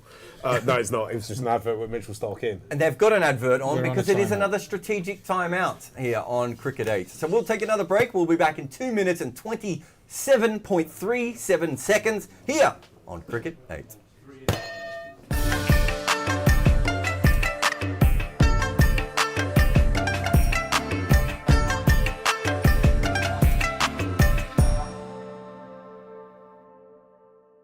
Rob, Hi. how do you feel right now about the Gujarat Titans? Angry. Once again, their intent is a disgrace to our beautiful game. They had a good opportunity to boost their net run rate today, which they absolutely needed to do, chasing 140, and they squandered it by mucking about and basically having an elongated net. And we kept thinking, well, now here's where they dropped the hammer. Here's where they dropped the hammer. I think they dropped the entire, all their tools, but they didn't pick many of them back up. It was quite simply a crime against humanity. I mean, there are many dreadful things going on in the world right now, and this has just added to the sum total of awfulness. The reason why net run rate was important for them is because their net run rate is an abomination. It's appalling. And so when you've already lost 4 games, you can only lose one more game. Yep. And the chances are that they will lose one more game.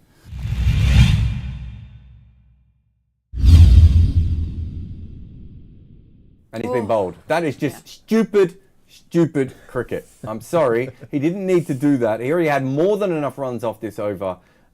He wasn't even looking at that ball. I know that sounds weird, but he was looking at the gap, which he thought he saw there, moved across, and then tried to take that away. And Yash is bowling it up, about 90 miles an hour? He's bowling quicker than Mike Yadav is. Why walk around the crease so many times? He's backed away twice. And this one, I don't understand. It's poor cricket from Shubman Gill. And he's given Lucknow a chance in a game that could have been over.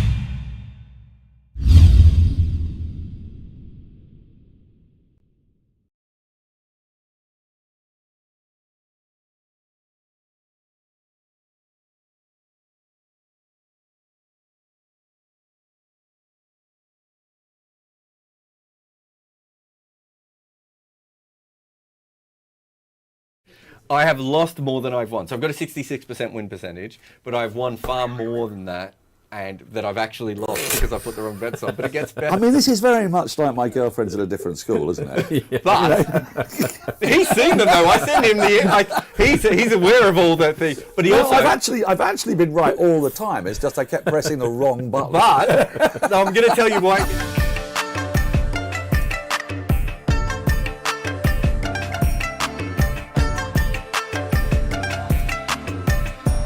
Welcome back. Jarrod got so excited he decided to jump out and get behind me. Oh, headbutting each other in the studio. We are watching KKR versus SRH. Sunrise is 121 for 5. There's just been another huge 6. First ball after the strategic timeout off Narayan's bowling. So, the second ball's an absolute horrendous run out. Oh, that's amazing fielding from Andre Russell. So what happened there? Absolutely massive 6. First ball back against Narayan, who's getting smashed for the first time this IPL. And all of a sudden SRH are back in it. And then Samad has barbecued Tripathi, the set man, the big chance of a decent score. And it's 121 for 6 off 13.2. And Tripathi looks utterly devastated because he managed to keep all his demons at bay. The fielding was so good. I'm not sure he did barbecue. Maybe he barbecued himself. Yeah. Because he set off for a run and then just stopped. Yeah. And thought, he's fielded it, and that's the end of that. Jarrod, thoughts?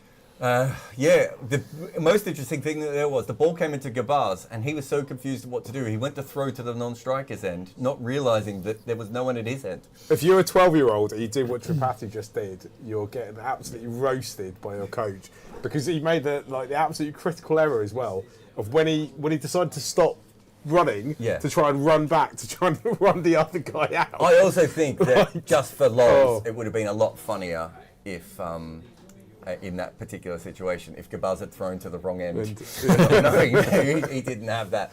140 is the price on Kolkata again. So every time they bring the price back in, it goes away. I'm still massively in a terrible position. I must say, having not called much right before this game, let's be honest, I do like unders here, 178.5. You called that at about 164 as well, didn't you? Yeah, I've had a few there's a unders bets bet here, on which is very unusual for me when SRH are batting, because you're never far away from 664 when they're batting. But given the wickets down, now we're going to see whether they're going to go Cummins while there's still... I mean, you don't want to bring Cummins on in the middle of an Narine over, do you? You just don't want to do that. Or do they make the sub? The fact that it's taking quite a while since the last wicket for somebody to walk out tells me they're thinking about a sub here. I would have thought the sub would have already been padded up, though, so it shouldn't have taken that long. And who makes the call about the sub? Do we know this? Do we have the... I don't know, but I would assume that Cummins and the coach would have been the two chatting about it. Perhaps Sam Vera's coming. Oh! He's been bowled first ball. Oh my!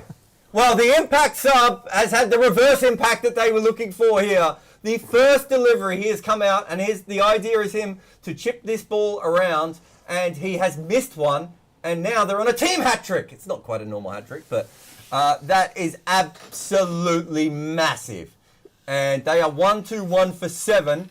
And they're going to have to set Pan Cummins in because they are actually running out of humans that they can send out to bat mark. Yeah, Shahrukh Khan in the stadium looking absolutely ecstatic by it, with all sorts of decisions being made in the dugout for SRH. Every time they've looked like they're getting back into it, they've lost wickets, and they're losing wickets in clumps today as well. It's not been a good day at the office for the Sunrisers, and you can't see how this is all going to be turned around. Where they're going to go from here. Have they got enough people to last 20 overs? Because I think in this iteration of the IPL, the bare minimum is you've got to bat your 20 overs, and it looks like they're not going to do it. 121 for 6. It's a total disaster for them, isn't it? Yeah, but Pat Cummins has got a 14-ball 50 in the IPL before. Just do another one of those and they'll be fine. What it's felt like today is every time SRH have got themselves slightly back into it, they then lose a wicket. Yeah. And they've lost wickets in slightly silly ways. It is Cummins who's defended this, but he's going to get it. He might get 2 here as he goes out the square leg. I'm quite pleased that Narine has kept up, because there are 2 people on streaks for the whole IPL going for things that have never happened before. And Abhishek was trying to hit a 6 every single time, and no one's ever gone through the whole IPL hitting a 6 in every single inning, so that's gone. But I don't think anyone's ever gone a whole IPL with a wicket every game, and Narine has just kept that streak going. We had 4 balls to get one there, and he managed to. Great impact sub, 0 off 1. Now what do they do? We've been saying this all day. Now what do they do? Do they nudge it around until the 18th? Because Cummins kind of has to block spin early, doesn't he? Yeah, is this Narayan's last ball? Yeah, that's Narine done. This is when you bring Mitchell Stark back. 2 more chacks. You probably have to bowl Chakravarti because I think you bowl 1 at Cummins now, and then you. They've got to be thinking here is we don't need that. Oh, he might have missed it this last one. The weakness they have with this lineup as it is the death bowling. But they've got to be thinking now, well, let's not have a death, lads. Let's have them all out for 140 and get on with knocking the runs off.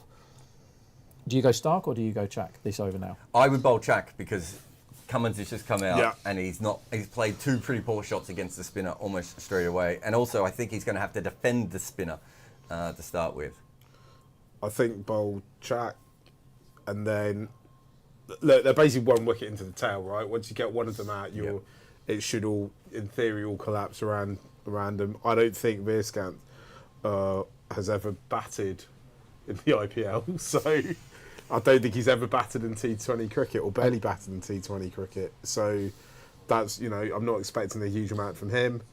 After this, I think it might just be a case of these 2 trying to pad it out for the next 4 overs.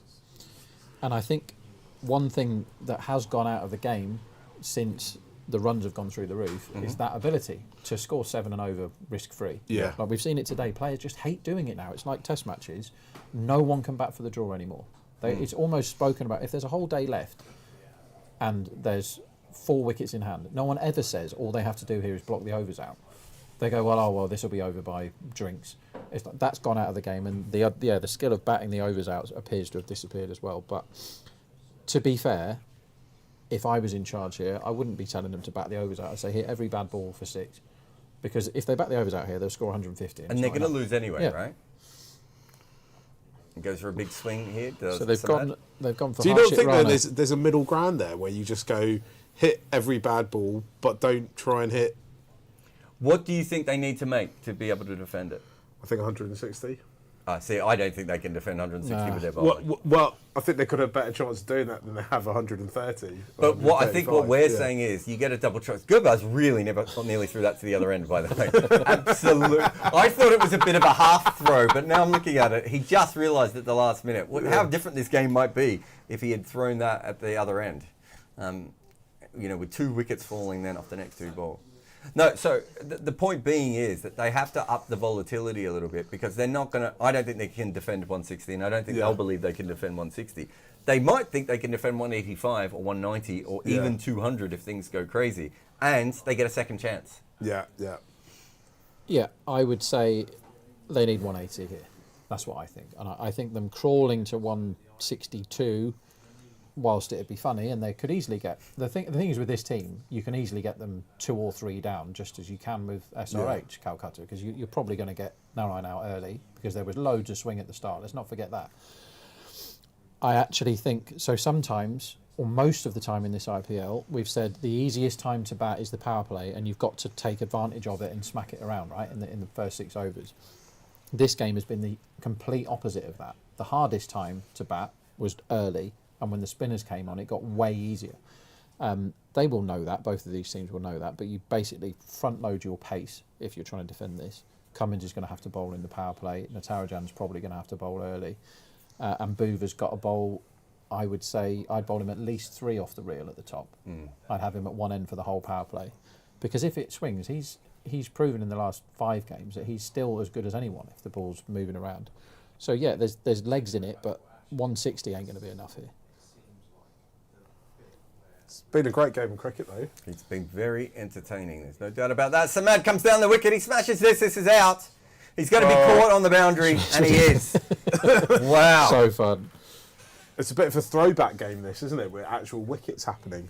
Always forgotten. I have done my nuts in this game, by the way. Yeah, I've recovered live with the unders a few times, but the usual stuff, the stuff that SRH scoring loads of 6s and scoring loads in the first 6 overs, and Travis Head being good, all that sort of stuff.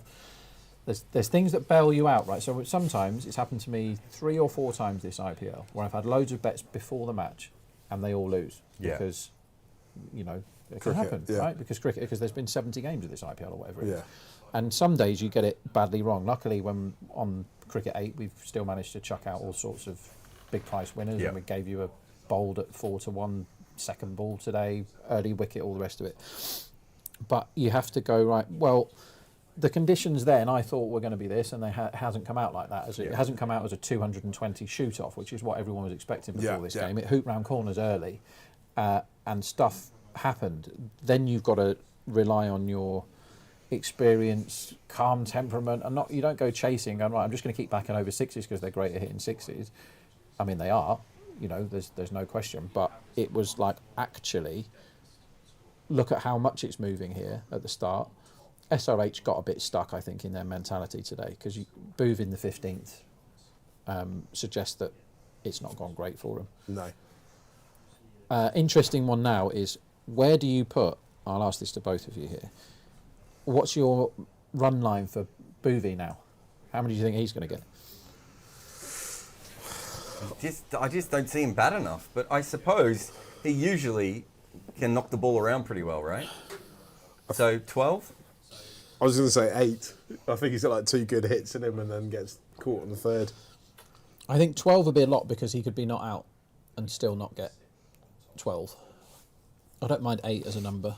So that's the sort of thing I'm looking around for now. And there's no point in me trawling through his dismissal stats because you just don't see him back, do you? Yeah. I'm going to do it anyway. But he can't have batted much recently. There's no doubt about that. So the odds at the moment, Kolkata are 1.14. There's not a lot of love there. We gave you under 165 earlier, and then under 175. I want to say on the unders. Yeah, it was under 182. We said and under 174 and 163 or something like that, those three. That's all good. The pre-bets, everybody that's bet pre on this is under it, I would say. And in my head, Boover's batted in this IPL. Why can't, oh, here we go. He got 13. He batted once, didn't he?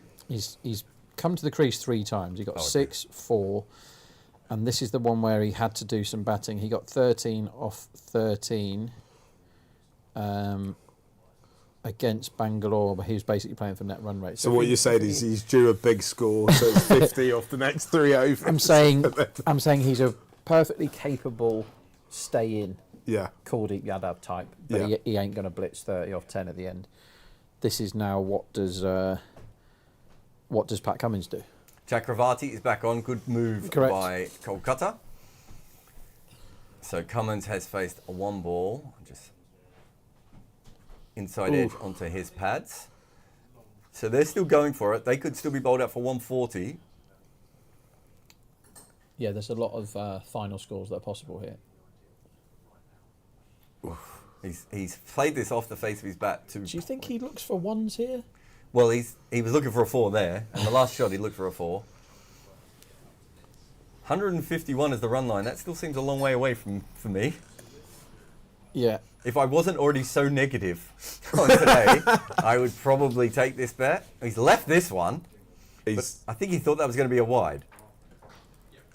I just feel like he's not really reading it particularly well. He's not reading it at all. He's not understanding what is being delivered to him. Do you not often think, like, you look at someone like Pat Cummins, he's an incredible bowler and he's an incredible captain. Surely he should be able to read stuff a bit better, or is it? I think what happened with him is that he's always had a little bit of batting talent, and when he was injured, he spent a lot of time in ball machines. Yeah. And generally guys who are very good in ball machines get very good against right arm seam. And they struggle kind of against everything else. And I think that's what's happened to him. He's a brilliant striker of right arm seam. Yeah. As Venki has been hit in the nuts at long on here, trying to field the ball. Incredible fielding. And his teammates seem angry at him for doing that. It's like, get your hands on it, not your nuts on it, which is a fair critique. 126 for 8 here. It's a big appeal, but it's not going to be given out. If they keep Chakravarti's got 1 more over. That 125 looks that 152 looks a long way away on that run line at the moment. Kind of, somebody's going to have to do something to get anywhere near that, aren't they? I mean, 4 overs, but that's out. That is going to be out. Plum LBW. There we go. Well, he's reviewing this, so he thinks he's hit this. Does Boovy. I can only assume that's why he's reviewing it so quickly. He didn't look anywhere near it to me, guys. I think he just kind of has to review it anyway. Yeah. This has gone quite badly south for SRH. A lot of glum faces in the crowd. You get another go, guys. That's the beauty of the way that these franchise leagues are structured, because obviously, it's not just the IPL that has a kind of, what's it called, the first qualifier. Qualifier, yeah. Then you have a second qualifier as well. This is actually a bit more leg side than I thought it was going to be, by the way. I still think it'll be out. There's nothing that I have seen there that suggests that it won't be. It looks like he's going to have to. He certainly didn't hit it, did he? No. He's a mile from that ball. There's quite a gap between the ball and the bat there. I mean, ordinarily you'd say that was a wasted. It feels like it's a wasted review. Oh, I think it's clipping leg myself. Oh, top of the leg stump. So Boovy gave that one a go, but wasn't quite there. So Stark should probably bowl the next over, and then Chakravarti the one after, and just try and get rid of this chase as quickly as possible. Remember, they don't have Phil Salt, so it will be a slightly different top order, but they have enough anchors that should be able to get them over the line quite easily in this chase. Can I just point out a few bets for the next innings? You can point out all the bets. I think any firm that thinks Narayan's run line should start with a 2 is very wrong, and they must be punished. I may have said this before, but not only does he never score a run on this ground, just remember how much it was swinging in the first innings. Yeah. Some, I mean, Crick Info thinks he's not going to open, which I don't agree with. I think the team sheet that everyone was given, he wasn't opening on. That's why that's come up. In which case, you probably will be able to get that now. Some narrow unders, and if he's batting 5, what a wonderful bet that is. Yeah, he will open. I think he will. The old classic wicket first ball, I like. Who do you think will take strike here? We don't know because Gurbaz hasn't played. Tell you, yeah. If it's Narine, I'd love to be on wicket first ball at 33-1. I really would. Wicket in first over, you will get 4.5. Again, a guy that hasn't played cricket for 3 or 4 months is at one end and Narine's at the other, almost certainly. Yeah. Against a massively swinging ball, and Booth was very good in the last few games opening the bowling, and with swing he's lethal, so that's something I'd want to be on. And the other thing that bookies have kind of pushed out to the point where it almost becomes a bet, or it will become a bet, I think, is the LBW. So no one's been getting out LBW in this IPL. If you backed LBW every wicket, you're sunk. Like, it just hasn't happened. It's gone at. There's been a couple at the end, but usually you back LBW in the middle overs when spin's on and the intent's low. The intent isn't low anymore, but that amount of hoop that we saw in the first innings will happen for Bhuvaneshwar. Yeah. And the LBW is in the game. Not for Narine, it isn't, because he gets bowled too much. But it is for Gurbaz and the others. Full. Oh, and he tries to that's nearly slog bowled. this away, Cummins. So what's the run line at the moment? It's 138. Yeah, I think so. This is a run line where it goes up and down depending on who's on strike. Yeah. So it's one of the only times where a run line can move upwards for no runs happening. Because if Cummins is on strike, they're due, probably 12, and if he's not, they're due 10. Because you can't expect any runs from the other end.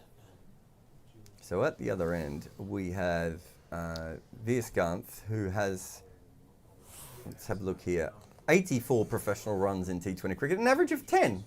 He's fine. That'll do. Cummins. Oh, there's... Just call the run and run it. Cummins. He kind of did that thing with his glove as if to say, come on, but he wasn't running. And you don't want to do that with the number 11. With the number 11, you need to be very firm. Yes, no. There's almost not... Weight is almost not a call with number 11s. Certainly not, look at my glove, I'm pointing at you to run. I'm sure we can talk about this in the next innings, but Viaskanth's story about how he's ended up playing is absolutely Let's do it when he's incredible. bowling. Yeah. All that, because, let's see how well he bats first. Or if he even gets a chance to bowl. 138 is still the run line, so it hasn't changed with the number 11 on the line. I don't agree with that.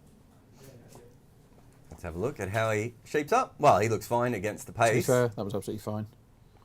Should have got a couple there, actually, but I think Cummins has said to him, look, you've done your job. Just face, face 1 or 2 balls. So Stark is on a hat-trick, but it's very big chance he will not bowl again, because I would definitely be bowling Chakravarti in its next over with Cummins and the number 11 facing up. Unless I know something about Viaskanth that he likes mystery spin. Well, he might do, because he bowls crazy stuff himself. He might. Maybe he does. He'd probably prefer to face that than Stark, won't he? Yeah. Harshit is coming in. He's got 1 for 22, 2 balls to go in his spell. Short, wide, cut away. Cummins beautifully. And not even cut away, really. Punched away for 4. Yeah, good shot. So if you did take any of those overs, just starting to get a little bit more nervous at the moment. 132 for 9. Run line's at about 144. Not over, sorry, I said before. Unders. He's played that from square leg, Cummins, but beautiful timing.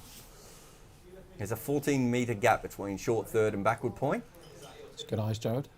Hey? Good eyes. Yeah, I could work it out. You can tell from the circle markers. Oh, I see how you're doing it. Cummins facing again. He's got to get a single here. And that's not the way I would have got the single, but he's got it anyway. He's backed away to a slower ball on middle stump and dribbled it to third for a single. When really all he had to do was stand in his crease then and punch that down the ground and take the easy single off the last ball of the over. So if you did take the unders at 138, what is the score at the moment is 133. So you're probably going to be a little bit nervous. Current run line is 144. Cummins is facing well, we assume Chakravarti, but it should be Chakravarti or Stark. You're basically at this point gambling on how many runs you think Pat Cummins can get in the next 3 overs. Yes. Yeah. And how many balls he will face. Right. Will he try and face everything from here on in? Because Veerskant looked okay in that one. Looks okay, but Cummins knows that 140 doesn't win you this match. And so you think he's going to try and hit sixes? I think Cummins will try and hit sixes very, very soon, yeah. Probably now. If that's the case, then Stark has to go up to his captain and say, Chakravarti, and he has first slap to six. There you go. Wow. What a shot that was. The run line's gone up to 151, by the way. What an incredible shot that was. Clip that one up, Simon. The man that's not played a shot. Surely he's going to have. He can't hit a couple more sixes off Chakravarti. Well, he's got to be bold here in the next couple of balls. Yeah, bold is quite sure. He will try and hit him for six again. Let's have a look. Goes for the Whitlock sweep. Now, have they taken the run? I would not take the run here. No, they haven't. They have. They have. Sorry. They have taken the run. So now this ball is very likely to be a single. Yeah. And then Cummins will have another mo. It's really. I love this type of cricket. With 9 down, what should we do here? Also, quite interesting here of what they do with the field. Bit of dew cam. And if you the run line at the moment is 151. I would watch one ball of this bowler and then I would make a decision here. Let's have a look. No, he's played that fine. In fact, he's going to get a single there. That is excellent batting. I would definitely not go unders. So huge upgrade for Veerskant there, because that's a proper shot. Like if that was in a test match, you say wonderful shot. Yes. So Veerskant, this might be in his head. I don't know. Veerskant has made the Sri Lanka squad for the World Cup. Sri Lanka have talked about the management have talked about wanting to play a spinning all-rounder, potentially dropping Angelo or Dasun Shanaka. Veerskant could be one of those people who makes that slot his own if he can show that he can score runs. He's never really had that opportunity. Interesting. In a big game. This is a big game. He's at the crease. He's kind of got 2 and a bit overs. He averages 20 in first-class cricket. It's only from 6 innings. Yeah. 7 innings, sorry. He's got a 40 on, hasn't he? He's got a 46. So, and he's shaped up fine here. Yeah. Let's have a look at what he does. It's great to talk up a guy who's 2 off 2. Yeah. This is the best 2 off 2 we've seen Got today. a 5 angle, He's lads. 3 off 3 all of a sudden. There you go. I'm only comparing him to Boovy, who did not shape up particularly well. This ball feels like 40% wicket, 40% 6, 20% boring. I don't see how Cummins doesn't have a wild mo at this ball. He's itching. Is it not better to just get a single here? Nah. No, I mean from his point of view. To keep the strike. Yeah. Yeah, and face Stark probably. You don't want Maybe your the number ones in 11 his head. facing Stark next over. Yeah, that's exactly what he's done. Boring. Because if Stark does come on for this next over, then he can face all 6 balls. Yeah. Which Stark will come in on for this over, you'd have thought. Yeah. I mean, yes. Must do. Remember, you can email us live at cricket8.com. Thank you to Utopia for the comments on YouTube and everyone. This has been quite an exciting one-sided game, weirdly enough, this one. It really is, because it's SRH are completely out of their comfort zone, because as we said at the time, they've never lost both Head and Abhishek straight away. Yeah. And then Klassen looked so dangerous when he was 30 off 20, and then goodbye. Samad really, really funny innings of 16 off 12 with 2 sixes. And we've had the comedy run out. Yeah. And we've had the good Mitchell Stark. And we've had loads of swing. And we've had 0 spin. Like, there's loads of stuff happening here. There is a lot of stuff happening here. Not so much with the match odds. Kolkata are 1.16, 6.8. I did have a look at Cricket Info. Their win predictor said that, actually, their win predictor currently has Kolkata as a 63% chance of winning. It's false. So that means that 1 in 3 times, essentially, yeah, false. Sunrisers would win this game. Yeah, that's not correct. It's hard to argue with the market here. Let's try and make a case for this being defended. Yep. 7 run-outs. 1 extremely volatile batting team, as we know. Yep. It is dark. It is Narayan is defended, regressing. Gobaz hasn't played cricket for ages. It hooped absolutely loads. The pitch is definitely doing more now than it was an hour ago. Yeah. I've got no doubt about that. So I'm telling you there's a chance. They could easily be 60 for none power play and we're all going home. Yeah. But I actually think there's legs in this defence. I don't think 150 is going to get defended, but I can easily see if they're 2 down 30 early, for 3. yeah. I can see 30 for 3 happening. I just think their anchors are in a too good. decent position. It feels like this will be one where... Is he going to take the one? He is going to take the one. Wow. So he blocked the first one, and then the second one, he's mistimed it out to long on, and he walks through for a single. He's not sure. Him and Stark are laughing. It's quite clear that he's not sure whether he should be doing this. He probably hasn't seen Veerskant's bat too much in the nets. This feels like Shreyas Iyer is going to have a very long net in this chase to get himself in form for the final. Yeah. A 0 risk 40 off 47 incoming for Shreyas Iyer today. If you're looking ahead a little bit, if you're one of these teams, is getting in the final early a bit of a nuisance? It depends on your injuries. Oh, short ball. Veerskant's played it okay, but wouldn't want to play it like that in a test match. It depends on is your team tired? Yeah. Or are they all fully fit? If they're all fully fit and you're playing really good cricket, you want to play the next day. If you're not and the rest will help, it will do that. Yeah. But these we've had this in Aussie rules, rugby league. We've had this in our cricket a little bit. Winning the first game doesn't usually provide any issues. Yeah. Usually means you're the better team and you're rested. Yeah. This time in the season, there's a few guys that you wouldn't mind just having, and they've had a week off already, haven't they, KKR? Yeah. So for them, maybe they're like, we've already had our break, we don't want another one.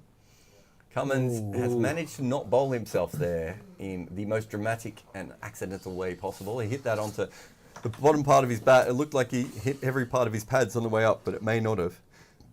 I don't think Cummins has done anything wrong, but 20 of 20. I was expecting a little bit more from him. Maybe kind of 24 of 20, not a huge amount more. It just feels to me like he's going for big hits and it's not quite connecting. Does it feel to you like he's a number 8 who's not that good at batting? Yeah, there's that as well. It would have been nice if he'd maybe come in a bat now, but he's been in for about 3 overs. He's got this one away. He scooped it. Oh, actually, it might be a top edge. Where on earth has that gone? That has gone so high, and that's gone for 6. 6, there you go.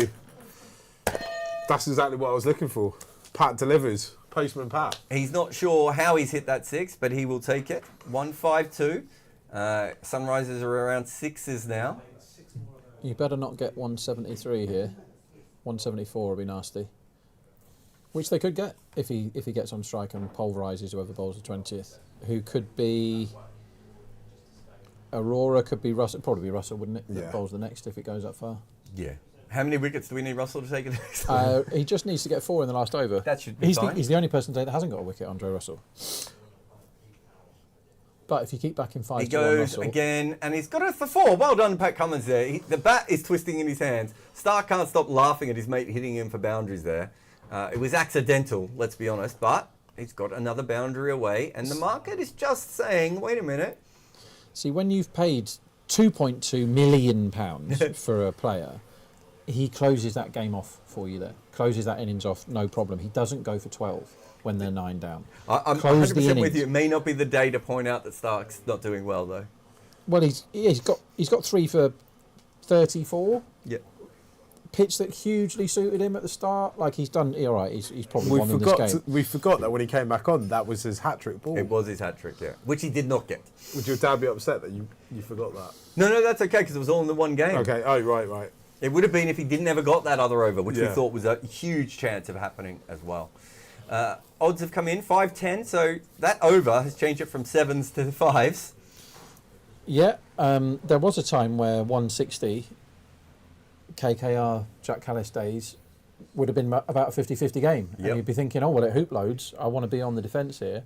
It just shows how far we've come in cricket. As Dre Ross comes in and he's slashed over backward point. They'll probably get a couple here. I don't know how Veerskant's managed to mistime that so well. And an underarm throw comes back in for no reason at all, and they get an extra run. And Andre Russell is staring at the fielder as if to say, what on earth would you think that at that stage, how are you protecting your arm? huge Harsh Rana down there. respect for Pat Cummins for immediately setting off for the third as soon as he saw it was an Well, underarm throw. it wasn't just an underarm throw. I need to point this out. It was an underarm throw that was miles away from the stumps. So Harshit Rana, who's got a bit of the Ben Affleck Buffon going on at the moment, he's 30 metres away from the stumps. Even if that was an overarm throw, if it was that wide, you're taking another one. But there was no reason to throw underarm there. That is something you wouldn't expect to see in the Sunday League. Where is Courtney Park Walsh cricket when you game. need him? Oh my God. He would have at least bowled that in, wouldn't he? Yeah. What a result that is for the batting team, getting 3 off that ball. Good Yorker here. And Cummins says, do you know what? We could take a single, but let me face a couple more balls at the end here. Yeah. What would the odds of a 3 been there? It must have been about 80-1. Yeah, easy 80. And you know you're going to run harder than normal, but you can't really price in the boundary fielder lobbing the ball underarm 30 metres wide of the stumps. I mean, if ever you're going to go underarm, as those of us that don't have shoulders occasionally have to, when I find myself waddling towards the boundary because the ball's gone past me at cover or whatever, you know that you can be accurate with your underarms. Cummins, straight up in the air. This should be out. They've done well off this last wicket partnership, but finally it is over. Gabaz takes the catch. That is the end of this innings. Remember, we think unders on Sunil Narayan is a decent bet. Certainly unders on the partnership, the opening partnership of KKR is something that we've been looking at. 159. The market says that there is, less than a 20% chance or around a 20% chance of Sunrisers winning from here with those few extra runs at the end.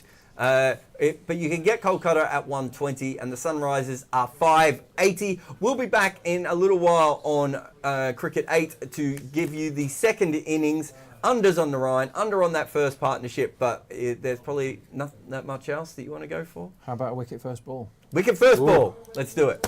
Won't have one of those for a while. Let's get that. I actually was on wicket first ball in the first innings, and it was a wicket second ball, wasn't it? Go. Anyway, we'll be back live at cricket8.com if you want to get in touch, and we'll see you in a moment with Rob, Mark, and Jarrod.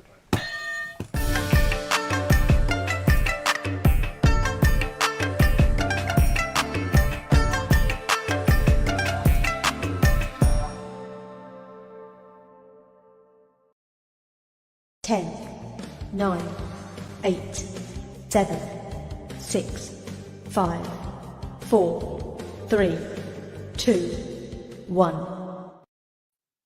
Hello and welcome back to India on Cricket 8, your number one destination for all things Indian cricket related. As always, I'm your host, Nikesh Rugani, alongside Mega Sinha. Another week of IPL action has passed us by. Lots to talk about, including not just the performances of the teams and how the table's looking at the moment, but India's T20 World Cup squad has also been announced. So we'll be discussing that in some more detail as well. But Mega, just turning our attention to the IPL to start with, looking at that table, a very familiar look at the top of the table, although Rajasthan have temporarily at least been dethroned as we speak now by KKR, who are turning into some machine, aren't they?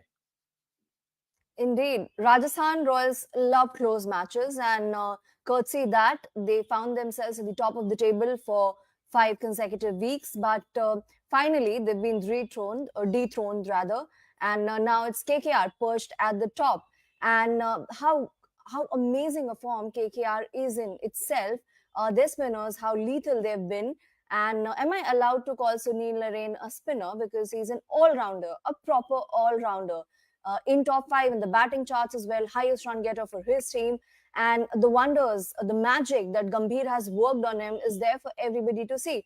Because remember, the last few seasons, he was given that opening slot for a game or two, or otherwise as well was tried as a floater. Runs were just not coming, and that short ball strategy was working very well against him. But this time around, teams are trying that ploy, but to no avail. Sunil Narine continues to notch up those knocks, and in the spin department as well, contributing alongside Varun Chakravarti. Phil Salt has been in phenomenal form as well. So it's all working for them, and looks like it's going to be an interesting battle between the war for the top position as well. Indeed. Look, 461 runs Sunil Narine has got. He's got 14 wickets as well. It's not inconceivable that he could finish as the orange cap holder for most runs and purple cap holder for most wickets as well. He's 4 behind Jasprit Bumrah at the moment. Yeah. And Bumrah doesn't look like he's going to make it to the playoffs as well. So that might give Narayan a couple of more games potentially to overtake him at some stage. And in terms of the runs, he's got his 3 highest ever scores in T20 cricket in this season's IPL. I mean, he was the guy who played such a crucial role in KKR winning the IPL in 2012 and in 2014. And now nearly a decade later, he's turning it back on. He's back at the top of the order. And that's obviously a lot to do with Gautam Gambhir, who was his captain when KKR last won the IPL trophy. And he said, look, I want him back at the top of the order. He's given him that confidence. He says, you're the man. I know you can get this job done at the top of the order. Bat alongside Phil Salt, win us games. And that's exactly what he's doing. He just needed that arm around the shoulder, just that little bit of confidence, because he's always had the capability and the skill to be able to do that kind of job at the top of the order. It's not always going to come off. He's not always going to get 80s and 100s and things like that. Even if it doesn't, he doesn't tend to waste too many deliveries in that power play. That's the thing. He always goes for it. He's always playing his shots. And even sometimes when you do see him going at a run of ball for like 7 off 7, it's not for want of trying. He's swinging and missing a lot of the time, and then he's connecting with the odd one. So his intent is brilliant at the top of the order. And we talk about modern day players, don't we? Modern day T20 cricket and all these high scores that we've seen this season, the 260 plus scores from SRH and the 200 plus scores from pretty much everyone through this season. But when you look at Sunil Narayan, he's an old school cricketer who's always played cricket in this modern kind of way. And it's beautiful to see. It's just a shame, I think, for the West Indies that he's firmly retired from international cricket and we're not going to see him in the World Cup next month, isn't it? Indeed. In fact, there was some conversation that happened between the board and him, but he was pretty clear on not returning, and he's not featured in the last few editions of the T20 World Cup. So not really surprising on that front, but really a shame with the sort of form he is in, and the World Cup being played at his home, he'd not feature in it.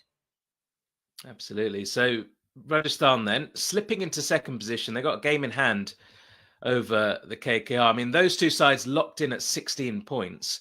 I think you'd be a fool to bet against them getting into those playoffs and potentially even finishing in those top 2 positions. There's a group of sides just perched behind them at the moment. Chennai Super Kings, Sunrisers Hyderabad, Lucknow Super Giants all on 12 points. Then you got the Delhi Capitals lurking dangerously in 6th position, just a couple of points behind with still 3 games left to play in the group stages. You'd think it would be a battle between those sides for the remaining playoff positions. However, out of nowhere, the Royal Bangalore find themselves in 7th position.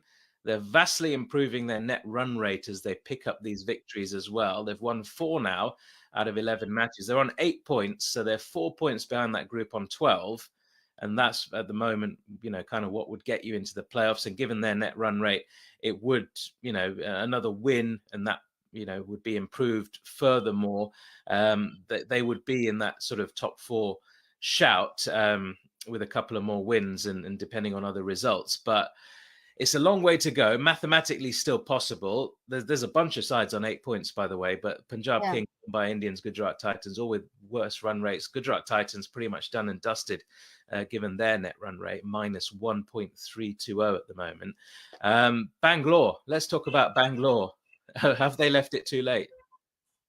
Indeed. Obviously, they do have the momentum on their side, but a mountain to climb, and the mid-table huddle that we're talking about has presented a lot of contenders. So it's certainly not going to be easy, but good for them, good for their fans, because the sort of form that they were in, it was absolutely disappointing with the resources that they had, at least in the batting department, for the team to constantly fail to cross the line. And there were matches where they got it close, but still couldn't close the games. So from that point of view, obviously important. And with the next year, mega auctions and all of that, the team needed to find what is working for it and what's not working for it. So I'm looking at it more from next season's point of view and from the point of view of its fans. I think for them to break into the playoffs, miracles need to happen. They happened for the RCB back in 2016 when courtesy Virat Kohli's phenomenal form, they rode on the back of it to make it to eventually the finals. But too challenging. Do you see them realistically making it to the playoffs, finishing in the top 4? Realistically, I mean, you got to say no, given their position in the table. Just 3 games remaining. They need to win all 3 and hope other results go in their favour, and just keep an eye on that net run rate as well, and just keep improving it game by game. So they're going to need some pretty comfortable wins going forward in their final 3 matches. You wouldn't bet against them winning those 3 matches, but it could just be a step too far. But again, they're riding on the back of Virat Kohli's form, and he's the man. He's the top run scorer in this season's IPL. I told you, didn't I, by the way, at the start of the season, that Kohli is going to have a bumper season. He's going to prove to everybody that he is a T20 player and he should be in that India team, and he obviously is, and will be representing India in that World Cup. I just think, Glenn Maxwell's been a big disappointment this season. The bowlers are kind of getting it together now, but that's been the issue, hasn't it, over so many years. It doesn't matter if you put Dale Steyn in there, if you put Jacques Kallis in there, if you put Mitchell Stark in there, if you put Siraj in there, Anil Kumble, Zahir Khan, all these guys, it doesn't matter. They just don't do it when they put on that red shirt, that red and black shirt, or red and blue as it is this season. But there will be a lot of regrets for RCB, I think, come the end of the season. They've still got a mathematical chance. And look, we all know about their fan base, as well, spending a lot of time in Bengaluru, we should call it, not Bangalore. They're proper fanatics, and they will not give up until that 14th match is complete and it's impossible for them to make the playoffs. Let's see. It would be a great story, wouldn't it? And, there's so many people around the world, not just in India, but around the world, willing RCB to do well because they want Virat Kohli to have that elusive trophy, which he's never won, the IPL. And he's performed so well in it over so many years that they feel that he just deserves it, really, in some way. I mean, look, nobody has a God-given right to win anything. You've got to do it through performances. But he individually has been one of the stars of all these years of the IPL. And it would be quite fitting if they were to make the playoffs and have a run at that trophy. But it looks a long way off at the moment. I mean, just above them, Delhi Capitals, more realistic chance. They're 2 points better off at the moment. I've got a sneaky feeling that the Delhi Capitals are going to somehow make their way into that top 4. I don't know who it will be at the expense of, because you look at the Chennai Super Kings, their form's been a little bit on and off recently. Matisa Batirana is now going to miss the rest of the season as well through injury, so that might be a big blow for them. Lucknow kind of blow hot and cold. They're an unfashionable side. They seem to get the job done when it's required of them. They've had a good couple of seasons so far in the IPL. Early days for them as a franchise, but they're always in those playoffs over the last couple of years. And then the Sunrisers. I mean, how can you count out the Sunrisers when they're scoring all those runs? I suppose the one way to do it, Mega, is to bat first and put them under pressure. Yeah, get them to chase and see if that works. But that is toss dependent, of course. And all it would take, I think, would be for them to win maybe one or two of their. If they win 2 of their final 3 games, they're pretty much done and dusted into the playoffs. But even if they, win 1 and keep their net run rate pretty healthy, you never know. So a strong battle. I think Delhi will make it into the top 4. I've just got a sneaky feeling that Rishabh Pant isn't quite done yet in these group stages. He wants to give us some playoff magic to work with. Any thoughts from you on that? Delhi have strung together momentum of their own. And in fact, talking about whether 14 points would be sufficient to make it to the playoffs. Now, there was a season where Sunrisers Hyderabad made it to the playoffs with just 12 points because they had superior net run rate to the other team stuck at 12. But that was when IPL had 8 teams. Now with 10 teams, it's highly likely that the teams with at least 16 points would make it to the playoffs. And anything less than that might not be sufficient. But there still could be room for that one team with 14 points. And RCB still has to win 3 more games. And that's why I kind of dismiss that thought as very fanciful. But talking about the Delhi Capitals, now they've been, of course, doing really well at home. They have a game scheduled today as well, later in the day, against the table, not really the table toppers anymore, but against the number 2 position team, that's the Rajasthan Royals. This game is going to be extremely important, and every other game that follows from here. But also as a test of character against a team that has been on a phenomenal run in this IPL. Rishabh Pant, one of his best seasons in the IPL. He's almost nearing 400 runs, has been phenomenal against pace, and all the concerns around whether he'd be fit enough for the IPL, are we rushing him, all of that has been put to rest. He's been doing the wicket-keeping job as well, is the captain, and alongside, of course, being the batter, he's been back to his aggressive self, something that we didn't get to see for a while in between. And at the top, Fraser McGurk didn't make it to the Australian squad, but for the Delhi Capitals, he's been absolutely on money since the time he made it. Although there are concerns around the other batters, whether it's Prithvi Shaw or other batters who've gotten a look in his place. Akshay Patel being back amongst runs, that's a huge positive. Kuldeep Yadav has been instrumental in the team's wins thus far, an economy of a little over 8 and 12 wickets to his name. Akshay Patel has been chipping in with the ball as well. But apart from the players that we mentioned, Ishant Sharma might just be back because he's back to his full fitness. But apart from the players mentioned, there hasn't been as much contribution. So important for other players also to step up as Delhi harbours that playoff dreams. Yeah, we just got a message in from Mohammed Osherman, who says RCB will win this IPL. I don't know about that, but they're mathematically still in it. So you never know. All bets are off as far as that is concerned at the moment. Look, Mumbai Indians. We were talking a lot about the Mumbai Indians early on in the season. Hardik Pandya's captaincy and all the booing and everything that was going on with that franchise. It's just been such an awkward season for them, but they continue to fight, and Suryakumar Yadav back in the side has made a real difference actually since he came back from his injury. They've been a bit more consistent. They've had that more solidity in that middle order. And what a brilliant 100 yesterday from him to win them that game. I mean, they were, 31 for 3 in that run chase, and ended up against Sunrisers. Sunrisers batting first, by the way, 173 for 8. So they don't always score 260 batting first. And then Mumbai, off to a decent start first couple of overs through Rohit Sharma and Ishan Kishan. Then 3 quick wickets fall, and you think they're in trouble. 31 for 3, no chance. And then Suryakumar comes in, 102 from 51, not out. Tilak Varma at the other end with a nice little not out as well, just playing a supporting role, just enjoying the view from the non-strikers end most of the time. What a knock that was. They finished that game, 174 for 3 in 17.2 overs, 16 balls remaining in the innings after being in that position early on. And I mean, that shot that he plays down to fine leg, Suryakumar, is like he's been playing that on loop for the last decade, hasn't he? He's just brilliant. Unbelievable to watch when he's in full flow. Massive boost for India going into the T20 World Cup, him being in great form. And look, the Mumbai Indians, at least something for them to cheer about. Absolutely crucial. And I'd focus on the second point that you made, India's point of view. Now, Suryakumar Yadav, we remember what he did in the last T20 World Cup. He was instrumental to India's run to the semi-finals. Now, this time around in the IPL, compared to the previous edition of the IPL, he wasn't at his best, or previous editions of the IPL rather.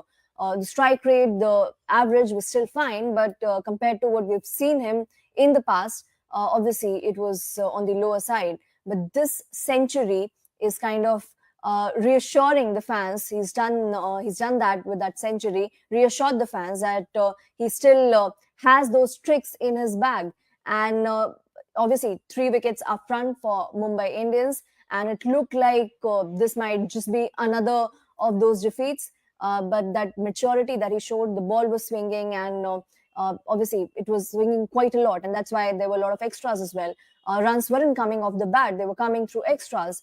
But took that time to understand the position at that point of time. And then from there on, once he realized that the swing has settled for a bit, has settled down, he then went berserk, went hammer and tongs and unleashed those strokes. Even the 50 came around with a strike rate of 200, and then the century also with a similar strike rate. And Mumbai Indians pocketing those crucial 2 points. Even the mathematical possibilities exist.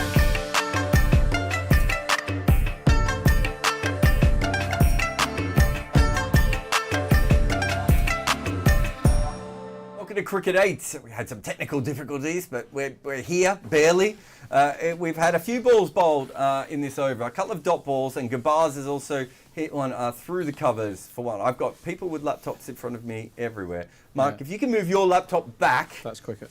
And now I've gone from not being able to see any data to being able to see all the data. Yeah, you've got a live and an instant replay as well. It's brilliant. So let's see how that goes as well. As the keeper's come up the stumps for Bhuvi Kumar, and I think his best chance of getting a caught behind. So I'm not sure what the thinking is there. And the bails have come off. Now, that must be the wicketkeeper. That must have been Heinrich Klaasen, because there's no appeal. Just having a look at what has happened there. So for our first over bet from 7 years ago, we need less than 2 off this ball. Oh, it's just Klaasen bad wicket keeping. Nowhere near the edge. No, that was that one, but who took the bails off for the other ball? The wind, Klaasen's knees. I think it's Klaasen's knees. So you need a dot ball off this, do you? I need less than 2, so 1's fine, 0's good. What about a 2? 2's bad. Okay, let's see what happens here. Feels like a 2 might happen. 1 ball to go in the over. Gabars is facing up. Did Klaasen go back? I'm just trying to have a look. Think that. Yeah, Klaasen's gone back, so it's all sorts of things going on. He wears here. pads under his And trousers, right? it's hit straight to cover, and you've got that bet. You happy with that? Well, it's good to have something in the profit column for the that day. was a win, because we called that at the start, didn't we? Highest first Before over. the game, highest first over, yeah. So well done to everyone for getting that one back. I'll give you another bet. Narine first out at 8 to 11 is quite good. We've already told you back under 20.5 and 19.5 for him. That does feel like a very high line for Narine on a swinging deck. So if any of your bookies start Narine's line with a 2, they're wrong. Did you? I didn't see. Did it swing much though? A little bit, nowhere near as much as it did first. Let's watch this ball again, because we've got everything. We've got 9 screens playing. We actually, but maybe a little bit. Are we back? We're back in business. Okay, so sorry about that. Technical problems here, but it was better than during the last game when Luke suddenly put up a curtain and started crawling on the ground. I enjoyed that one. So we have certainly moved forward from that. What was that about? Luke Floorwalker? I like it. He was like, I was fixing camera 5. That's okay, but you came in like a friggin', I don't know, a muppet. Anyway, Pat Cummins is bowling. It's a full half volley, and it's mid-off, and it's gone for 4. Wow. Well, Sunil Narayan gave it everything there, and that was not far away from a wicket. This is a highly volatile situation early in this innings. It could go either way. I should say that I have gone back in on the sunrises here, just because I kind of expect a couple of early wickets. And we've had a couple already. We still don't know what knocked the bails off before. It had to be Klaasen's feet. Cummins, again, Sunil Narayan. What is he going to do? Is he going to go hard again? He goes hard again, and he's hit another 4. Oh, sharp. Wow. Every time Rob Barron backs unders, Sunil Narayan is the greatest player you've ever seen. These are the first time he's ever scored runs at this ground in his 4th attempt. But he's going to get bowled within the next 3 balls, so everything I will be also fine. think that. What's his highest score at this ground thus far? Is it now 8? It is, asterisks? Yeah. Yeah. It's not hit, but from the 8 balls that we've kind of seen so far, it's not been swinging as much as it did first innings. Also with Cummins, he's bowled just a little bit too full. They're not terrible balls, but to Narayan, you just want to be slightly back of that, so he has to hit up. Make him hit them, because occasionally he will spoon them up in the air, like he has here, and this could be out, should be out, and he's found the cap, of course he has. So where you're... I read a very detailed piece about where you should bowl to Narayan, and it basically said what we always thought. So who wrote that? Anyway, was that a CricViz piece? It wasn't a CricViz. It was just some guy that had gone deep into it on Twitter. I will find it and big him up at some point when we have a break. But basically, what you always used to do was bowl Yorker and at his head. Yeah. And he didn't like, but he's almost become sentient with the bat, Sunil Narayan. You can actually bowl. If you don't bowl a good short ball, he will dispatch it. He's really good against a bad short ball, but you actually have to aim directly at his head, not higher, not lower, not wider. And he has a real problem with the ball that is on the wide line, that width or that line. anything on the wide line he has to reach for, and he gets caught, and then he's still vulnerable to the quick Yorker on his stumps because he leaves his stumps behind a lot. So I'm always looking for the price for Narine to be bowled specifically. Oh, and this should have been bowled. I don't. Klassen is a very bad wicket. Poor. That was a beautiful ball by Pat Cummins there. He's now thinking, should I review this? If he hasn't hit this, this should be out LBW. He was massively out. He was on off stump when he was hit. He is going to review it. Yeah. Klassen is really bad at wicket keeping, and they've got to stop doing this because Klassen is potentially an all-time great white ball bat if he isn't already, and they knacker him out for 20 overs doing something that he's not very good at, which is wicket keeping. This should not be happening. Is Klassen also injured because he's kind of hunched over himself? I don't know if he just looks forlorn or what is. He hasn't hit it, and this is going to be crashing into the leg stump. The camera we see is from the offside here, and I'm pretty sure, as I put my bet on, I am pretty sure that is going to be hitting a big part of leg stump. It might be umpire's call, but it's certainly, I don't think, going to be missing all that much. And I just see the market is all over the place. The market's unsure, and let's see if I'm right. It's not. It's missing. Okay. It's too high. Well, we gave it a go, everyone. Oh dear. Poor Sunrisers. Cannot do anything right today. It's 8s at the moment, and this has been a horrendous start, really. They've got a couple of cheap boundaries. What is it? 3 cheap boundaries. Yeah. And one that was at least trying to get an edge from Gurbaz, but Cummins got it wrong to Narine, and that is just free runs, really. Bowling, a decent ball at the top of leg stump, but still probably too straight, and then the wicketkeeper missing it. And it wasn't going particularly fast either. A lot of things have to go right very quickly here. Gurbaz comes out, he slices this up in the air, and it is 6. It is a 6. It has just gone over the Toblerone. Things did not go right. Things did not go right. You can now get them at 11s, by the way, if you want Sunrisers here. And to be honest, they are due a wicket any moment here, Rob. It does feel like one's coming, does it? So what KKR have done, which is the correct answer, is come out full guns blazing, swinging, and trying to kill this game in the power play. Because if they're 60 for none after 6, that's it. We can start talking about tomorrow's potential thriller with a team that halfway through the season, one was soft, Cummins one was in bottom. again. Is this the wicket? No, it's another wide. Oh my God, this is horrendous from Pat Cummins. He's just not got this right. He was too full to Narine. He's been too straight to Gurbaz. And to be fair, the one time he actually had a chance of getting a wicket, it went over the top of 3rd. So they're at 11s now. I mean, this game kind of feels like it's over, right? I mean, another big inning over like this, and then a quick 7 wickets here could change things. You know what they say? 1 brings 6. And finally, a good ball. Gurbaz tries to run himself out because why not, Mark? Why not? You might as well give yourself, give the crowd something to entertain them. I mean, I don't know how many KKR fans they are in Ahmedabad in the stadium. It actually looks like there's quite a lot. Actually, quite reasonably popular side.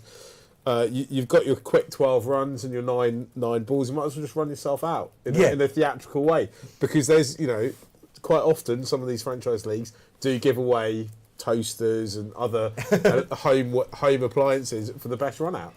And currently, it looks like that could be going off with a SRH player at the moment. Let's not forget also earlier today that Gurbaz almost gave up the easiest run out I've ever seen by throwing at the other end. Yeah. You can get Sunrisers at 11s at the moment. This is the over. That is their last chance in the game. I know what you mean. They've kind of got to blast Narine out right now, haven't they? So, this could go very, very dramatically in either direction, this over, is my guess. And this is probably going to be Boovy who is bowling. And that's the wicket that I was just about to... That's got to be it. He's saying... And that's not for 4. It's such crazy cricket. He's not hit it, but I think that's going down leg. And he's reviewed it. This could be 2 reviews burned in no time at all. You think that's going down the leg? I thought it was, yeah. Okay. I'd be quite happy for it to be out, but It looks to me like that's going down leg. It's a very, very interesting one. Of course, the 4's gone on the scoreboard, but all those runs will be taken off if this is out LBW. I thought naked eye it looked out. The market is undecided. It came into 10, so they're 11.5. Let's just have a look at this first review. It's not going down leg. It's whether it's pitched in line or not is the question here. Oh, okay. And if it hasn't pitched in line, if it has pitched in line, that's out. Yeah. How do you feel about it now, Rob? I would, So the camera is slightly to the leg side here. It's pitched in line, outside leg. That's a quarter of an inch away from a wicket. Wow. Well, they're unlucky there. That is about as close as you can get to a wicket without it being a wicket, right? Wow, wow, wow. Well, not out is the call there. Somehow managed to do another big load on this innings as well. Anyway. That's very unlucky. I thought that was a millimetre inside the line. Yeah, that would have been lovely, that. Anyway, he will give you more chances, Narayan, if you're on his unders.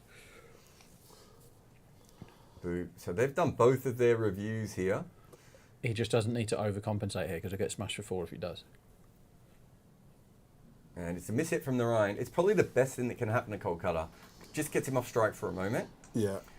Just settle down everything. And also, I think Narayan was the bad matchup for him there. So I think a few things have gone well.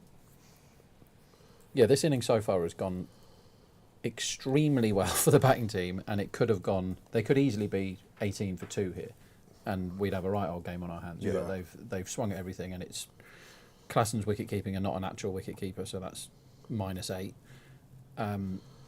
And they went to hand, didn't they, the chances early in the first innings, and they just haven't done here. Pat Cummins is looking quite flustered, which is an unusual look for him because it's normally associated with being quite calm and collected, right? And also, it's worth reiterating that they have another life. This isn't game over. No, they can attack. They should, a bit like with the bat, we said they should keep attacking. And Gabaz has just come down the wicket and whacked this for a 6.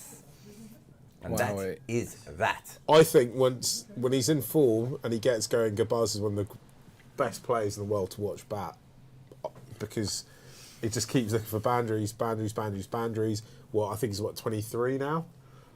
So you're thinking he's going to do this for at least another decade if he can stay fit. That's really good. It's a really good shot. Like you, Mark, I watch a lot of franchise cricket that nobody else watches, and Gurbaz has so much talent. Yeah. I thought today wouldn't be his day because of how long he's had out of the game, and coming into face Pat Cummins when the ball's swinging isn't easy. But he's made, he's had a good time of it so far, hasn't he? Yeah. 4,000 T20 runs already for Gurbaz. He's played so much cricket for such a young guy. And he's just yanked this somehow over mid-on, and he's going to get a 4 there. He wasn't in control. It wasn't the best shot he's ever played, but he's managed to get that over the top and pick up another boundary. 41 without loss after 2.4. I don't know if Sunrisers can win this, Mark. Yeah, I think it's looking increasingly more difficult with every ball / boundary, which is every ball, that KKR keep hitting. How many more 6s does Simon, the producer, need for his spread bet? I think he needs every ball henceforth to be a 6. 2 6s off every ball. It would be interesting at the end of this game to see who's lost more money, me or Simon. The thing is, you have those days, and in a tournament, so this is where staking becomes so important, that we're in, what are we now, game 70 or something? And you can't let one bad game delete your stack. If you've been doing well for 69 games, you can't have, when it gets to the final, a lot of punters get, and I've done this in football, I'll sit down and watch the Champions League final, and I'll be in the pub for a few hours before it starts, and then by the time kickoff happens, you've convinced yourself that one of the teams is going to win, or they're going to win by 9 goals or whatever it is, and you've had way more money on that game than you should do on a game that is essentially just another game. When the IPL final comes along, we'll call out some bets and we'll say this is where the value is, this is what you should back. But it can't be that whoever's been following us in this competition will have done really well.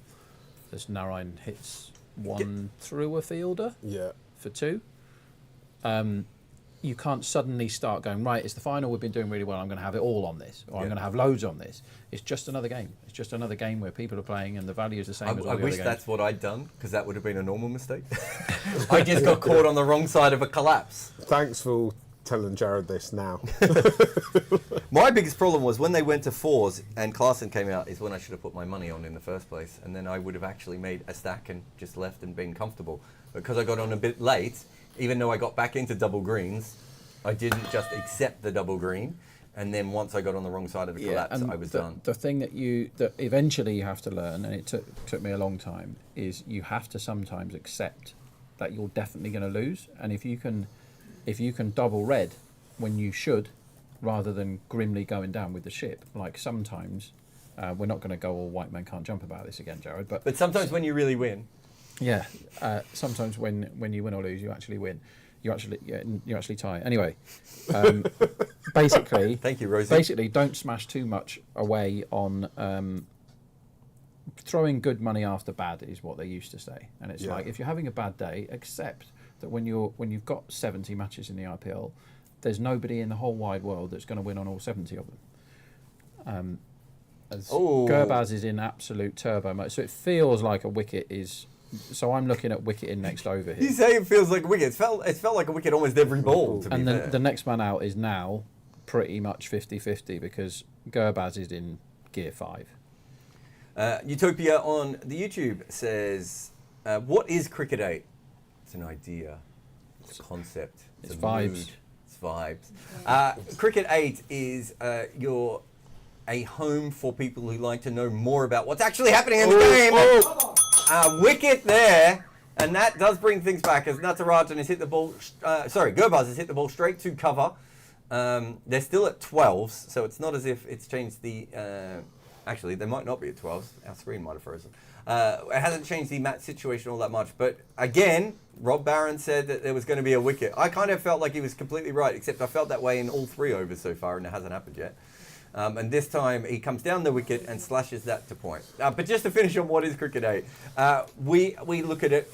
We look at cricket from an analysis point of view, from a betting markets point of view, but just trying to put more information into your cricket viewing as we can. You know, cricket intelligence is the strapline of Cricket 8, which sometimes we ruin by being a bit silly, but more or less.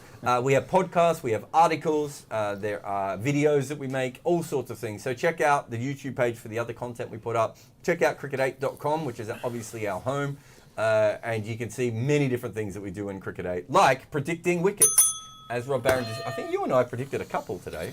Yeah, we're pretty good at that.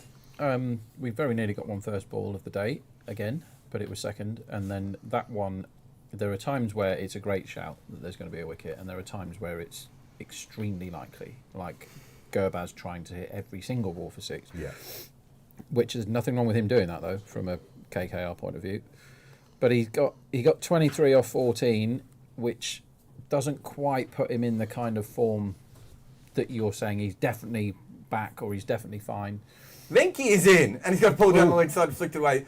Look, that is an abominable delivery. I was about to say, I feel bad for the Sunrisers bowlers because they've come in on a very, very tough situation, and they're probably always going to lose this game. But there has been a lot of poor bowling as well. Let's be honest here. That is a half volley on leg stump to a batter on his first ball. And I understand what you're trying to do. You're probably trying to go for the straight Yorker there, Mark. But that's a gimme. And also, once Venki hits a 4, you go overs. Yeah.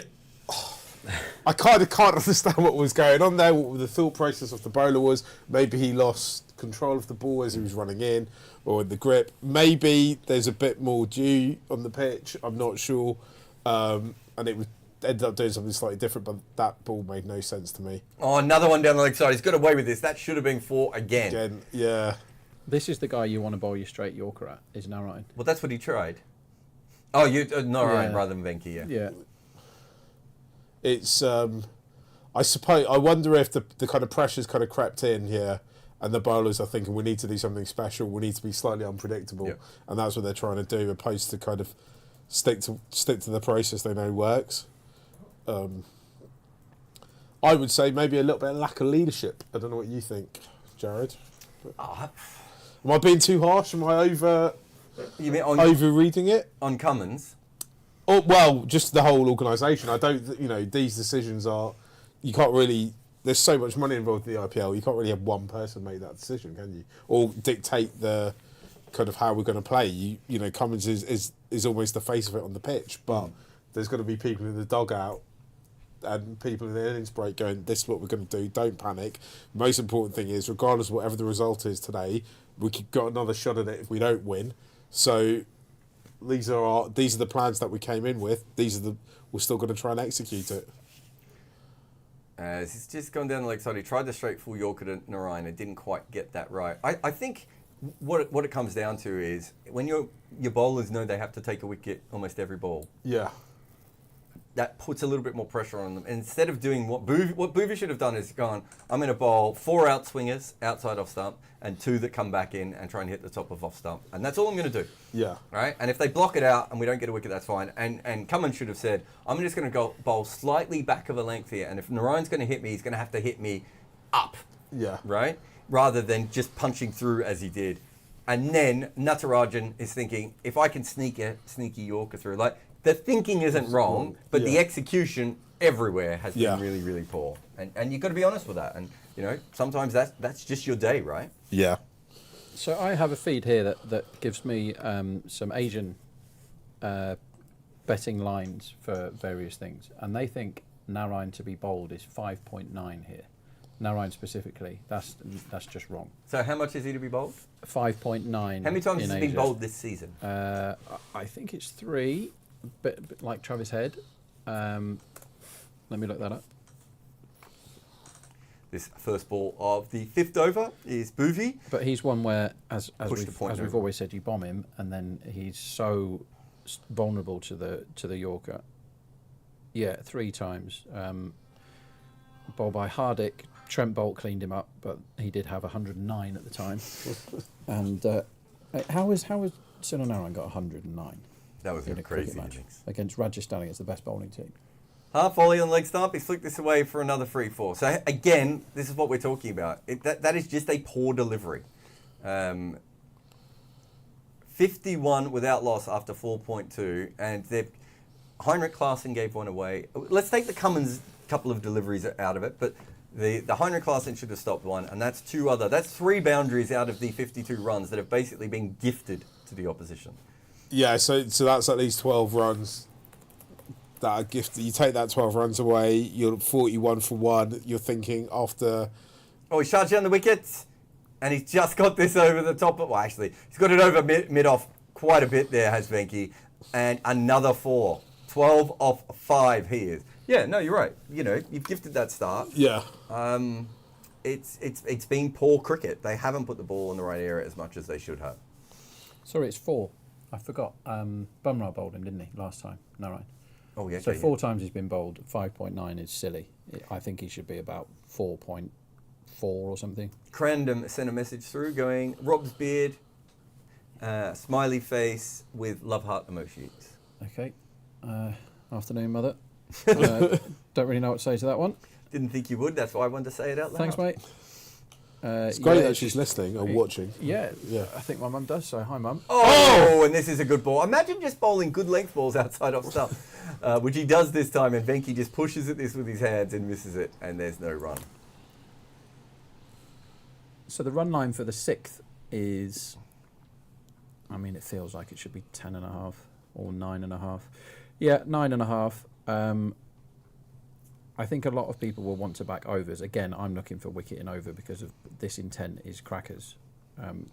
We've lost our first 6 as well, haven't we? Yeah, that was pulverised. Yeah. Short down the leg side, and it's taken by Heinrich Klaasen. Surprised you didn't wide that.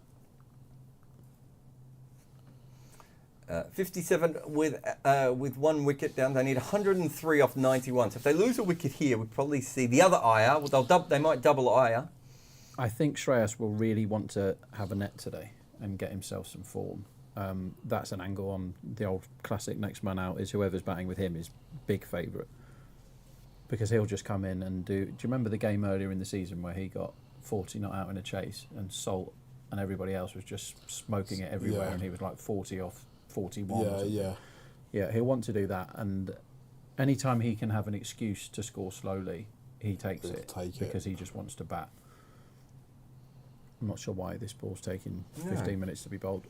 So what the issue is here at the moment, we're seeing a lot of footage of fielders just standing around. Travis Head looks a bit grumpy. Like obviously he's been cleaned up, bowled twice in his last 3 balls. Do you think he's the sort of guy that can mope about, or do you think next time he'll just be absolutely fine? He'll bat the same way, and if, he might get another duck, but I don't think it's going to change how he thinks about things or anything. How would he be taking being bowled out in the nature in which he has been? I don't think it. He's been so successful for so long, just smashing the ball everywhere. I don't think he's going to go away from that just because he's had a couple. Cool. And also, the way that Sunrisers are playing, I would be very surprised if they decided to play in a different way in their next game. Yeah. So I have a theory that all big-hitting batters kind of fall into 2 camps. People who really think about it and think about how they're going to improve their game and make themselves constantly better batters, and then others who are just really good at smashing it and have been from a young age and are really good at clearing their mind for every ball and get into it and just take it as it comes. Where does Travis Head sit on that scale? I think Travis Head certainly had a period in his career where he doubted himself. So I don't think he's a Sehwag type player who will play the next ball like the previous one hasn't existed.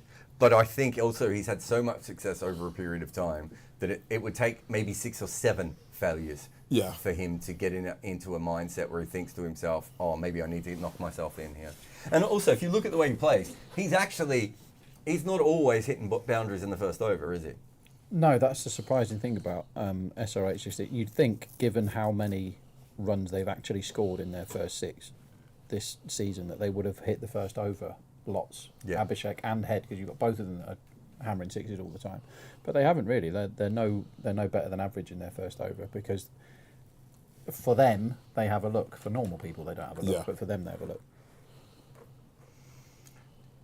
The last couple of balls have taken an absolute age, and I'm wondering if Narayan has just broken his bat. But I don't know what the other delay was. We never actually saw what the other delay was. It just happened. But the umpires come over to check and go, yeah, it is broken. So we're going to have another delay here. Of course, in 5 balls' time, we might have a strategic timeout. So it's not ideal. What's your favourite colour, Mark? I quite like pink. It's a bit unfashionable. I like purple as well, which is... What kind of pink? I don't discriminate. I like all pinks. Salmon? Salmon, yeah. Okay. Yeah, that could I like a neon fluoro pink. Oh yeah, it's very you, isn't it? Yeah. If I'm going to go pink, I don't want something that looks like a fish. What's the item of clothing in your wardrobe that your wife would least like you to wear, Jarrod Kimber? Sorry, we'll come to you in a second. Probably all of my basketball jerseys. Well, you've got the guns. I mean, clearly, I can nail that. I probably would say that would be quite high. She's pretty relaxed with the way I dress, actually. I think she actually chose me based on I think human I am. That's given up is what you've got to rather than relaxed. The 2 items of clothing I have that my wife despises the most, me wearing in public, are my Sri Lanka cricket shirts, which I obviously have many. And actually, Jarrod just reminded me, I have a basketball shirt from, what team? Is it Cairns Taipans? Cairns Taipans, wow. Yeah. Oh, we're back. We've got some cricket, and Tanner Narayan has been hitting head, I think, or shoulder. This is where you bowl him, just after you've hit him in the head. All right, so everyone just heard that. This is when the wicket is coming. You're just about to have a 5.9 winner. You need to knock 2 runs off Narayan's total if you're trading, because you've just been hit in the head, and we know what that means. It's another break. Sorry, it's 10 minutes per ball, this game. Yeah. So he's genuinely been hit in the scon there. It's just whistled past his ear, hasn't it? Yeah, it's hit him on the side of the head. And Tarajan is one of the best Yorker bowlers in world cricket. This is where you bowl. Surely, though, Narayan knows that's coming now. Yeah, but he's not going to block it, is he? True. That's also true. Well, I've just gone in on them on that, based on the fact that a wicket will change the odds quite dramatically, right? So, what else can you do? Unders? So we've spoken about this a few times. This IPL it is a thing when somebody gets hit in the spuds or in the head, that the next 2 or 3 balls they are extremely vulnerable. And when you've got a guy like Narayan, who is not going to block it. You know that the forward defence isn't his go-to when he's struggling. It's how high can I hit the ball in the air and how far can I hit it, basically. Here we go. Oh, and he should have been out LBW right there. But unfortunately, again, they've got it wrong. It was a full toss, and it was fast and straight. It's Yorker on off stump is what you do now. Just try and clean it. You can't let him get away with that because he was nowhere near the ball there now, was he? No.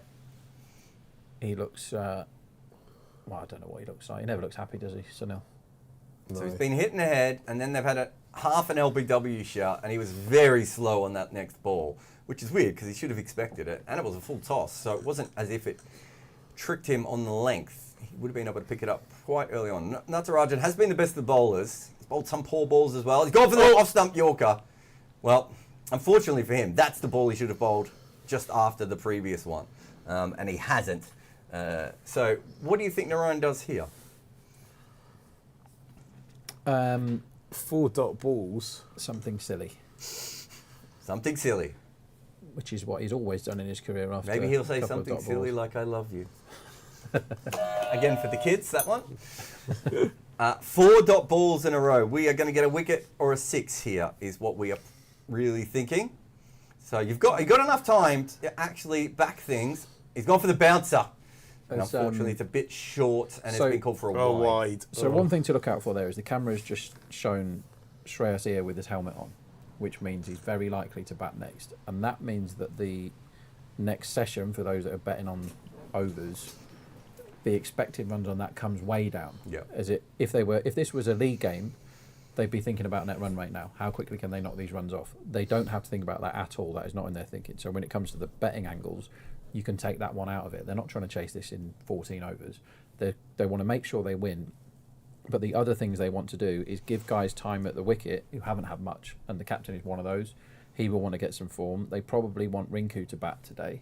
Give him a bit longer. Because he's only faced, 120 balls this IPL or something. So that's the sort of thing you need to think about when you're going through your betting. As Narayan has humped this across the line, and he's found another 4. Of course he has. Well, he's got through that tough period. It's worth mentioning that Narayan is 16 off 13. He was 12 off 12 before that ball. So he's not been flying the way he has at other stages. Narayan is 16 off 13. Venki is 12 off 8, and that was a length ball at off stump.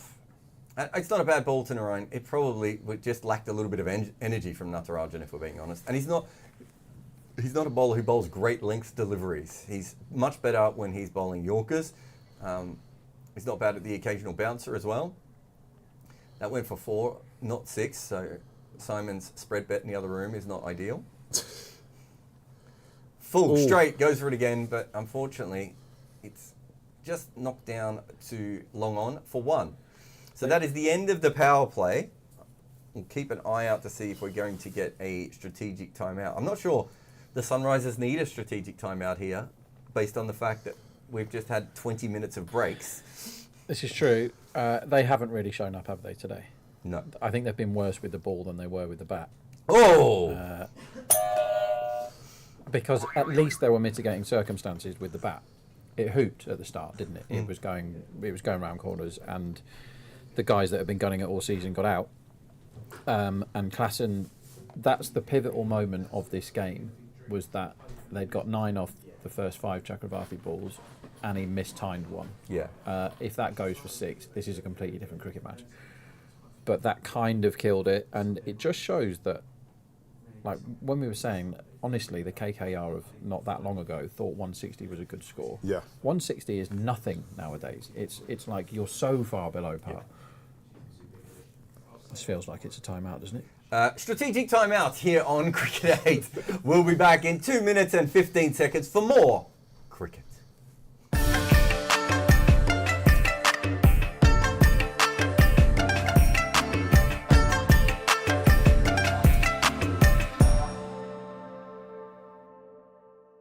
I have lost more than I've won. So I've got a 66% win percentage, but I've won far more than that and that I've actually lost because I put the wrong bets on. But it gets better. I mean, this is very much like my girlfriend's at a different school, isn't it? But he's seen them though. I sent him he's aware of all that thing. But I've actually been right all the time. It's just I kept pressing the wrong button. But I'm going to tell you why it gets better, because the other day I did manage to pull it back. The other day Sudarshan came through, and I've never done a bet on Sudarshan being overs, but you know that he's the most consistent player, so you should bet Sudarshan overs every single time. He has something like 60% of his innings between 20 and 45 runs. No one else is close, right?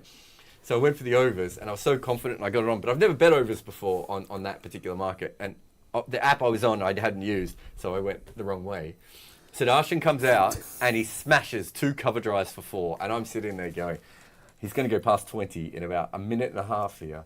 And just as I tell him I've made the mistake, Sudarshan hits the ball the mid-on, runs, and gets run out for 12. joy. So it's the only time he's got out below 30 this season, by the way. When the Jarrod millions go down, he can just change the universe. So I've made 8 mistakes that have cost me, and 1 mistake that I've pulled back. So I'm not happy with that. No, you shouldn't be happy with that, because that is literally 7. How do you feel as a commentator about the reviews for wides, Dan Norcross? Well, do you know, I really enjoyed them when they first came in. And obviously, it was in the women's tournament that it first came in, because everything that's pioneered is in the women's tournament. But you end up with this kind of... The definition of a wide is that the batter in his natural stance can't play a normal shot to the ball. Yeah. But instead, it's become, is the ball inside the blue line, or is it above head height? Yes. Now, of course, if you are a midget, then you know the blue line is irrelevant. I mean, if you're really short, if you're Sunil Gavaskar, the wide line is going to be different from if you're Cameron Green, or at least according to the laws it should be. But in reality, it's become a very binary thing. Yeah, they've changed it now, and they've now actually started having official measurements of every batsman, is how far we've got to now. So they officially have everyone's height.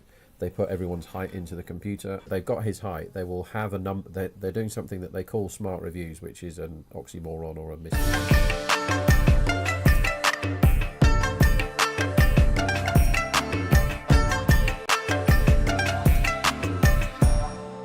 Welcome back to Cricket 8. Remember, anything with a Sunil Narayan starting with a 2 was a bad bet. He's now on 21. He's just got an edge over the top of Clarkson's head of Cummins. We thought they might start with the leg spinner. They've gone with Cummins again. This is a better ball from Cummins. It's just that Narayan has managed to edge it in the right place. This could be out caught. Oh! And there it is on 21. Did we get the under? Disappointing. Did we get an under or not? No, I was on, and he won by half a run there, Narayan, and then he didn't get bowled. This has been one of those days where you're just like, okay. I think you, myself, and Simon all need to form a support group after today for how bad it has gone for all of us. 67 for 2. So Venky's still there on 12 off 8. They're coming into 15s, but we expect them still to be able to get there quite easily at the moment. There's no problem with Narayan keep going. I thought they probably should have brought the wrist spinner on to up the volatility, but to be fair, Sunil Narayan did that for himself, and he managed to find deep mid-wicket, and he is out. I think it was V.S. Guns who might have taken that catch, in fact. Yeah, that's his second. He's caught both of the... Has he? Yeah, which bodes well. Well, if you had performance points on him, you'd be doing well. Yeah. Yeah, especially as he's probably cleared his line already, and he hasn't bowled. Because he actually scored a couple with the bat, didn't he? Yeah. 7? Yeah, if you back, I promise you've won if you backed over his performance point. Yeah, his performance would have been about 20.5, wouldn't it? Yeah, and odds on the unders probably. How does performance points work then? So if you get 1 for a run, 10 for a catch, and 20 for a wicket. Oh, and if you're a keeper, you get 25 for a stumping. That's like jackpot time. So the angle there used to be if you knew that KL wasn't keeping for Lucknow and that Quentin was, then you back Quentin sort of thing. Yeah. But yeah, they tend to, for people that are only expected to bowl, the line is standard 20.5, which means they've got to get a wicket and do something else. Yeah. The Ayers are in the middle now. Shreyas comes in. So this is when you go into the bookies and you put Iyer next man out on your betting slip for as much as you can. Which one? Yeah, you just put Iyer on your betting slip and then... and then afterwards you say, I told you. So back in the day, this is what people used to do all the time. They'd when betting was telephone betting back in the dark ages when I started, people would phone up now and they'd love this opportunity. I want to back here, next man out for as much, you know, 600 quid. Trying to get one over on the poor telephonist who, if they didn't know about cricket, would say, sure, you've backed higher, next man out, good luck. Whereas it should be something like this might be caught behind. Shreyas. No. Klaasen liked it. Cummins didn't, and then Klaasen convinced Cummins for a minute. It doesn't matter because they've got no reviews left. Lads. I'm going to assume he didn't hit that. How do you two feel about it emotionally? I don't think he did. I almost fell off my chair. Don't know if you saw that. Did you? Yeah, I was so excited about the whole thing. Thought this is it. 2 wickets in quick succession. I just can't imagine he hit that. He looked so far. Yeah, he didn't. No, he's not hit that. He's clutching at straws there a little bit, isn't he? They come back into 14s though. Wicket here. As Venki goes up in the air. And he's hit for 6. Oh my God. It looked like he absolutely mangled that shot. And somehow he's managed to get it over mid-off. And this is not what we expected, Rob. We expected at this point for them to bat a little bit more within themselves. I know Venki was going, so it's not Shreyas, but... I think Shreyas... Well, I'm not called many things right today, but I'd be very surprised if Shreyas doesn't knock it about here. I don't see how he comes in and tries to smoke everything for 6. His run line has been put at 23.5 by the bookies, so they think he's going to nudge it about. How many do they need? 86? Okay. So he's not going to be not out and get his unders when it's 23. But yeah. This is one of the more obvious, you should be really sure on Venki next man out, because we've already seen this over that he's been playing crazy shots. And if Shreyas plays mad shots in this over, I'm going straight home because I know nothing.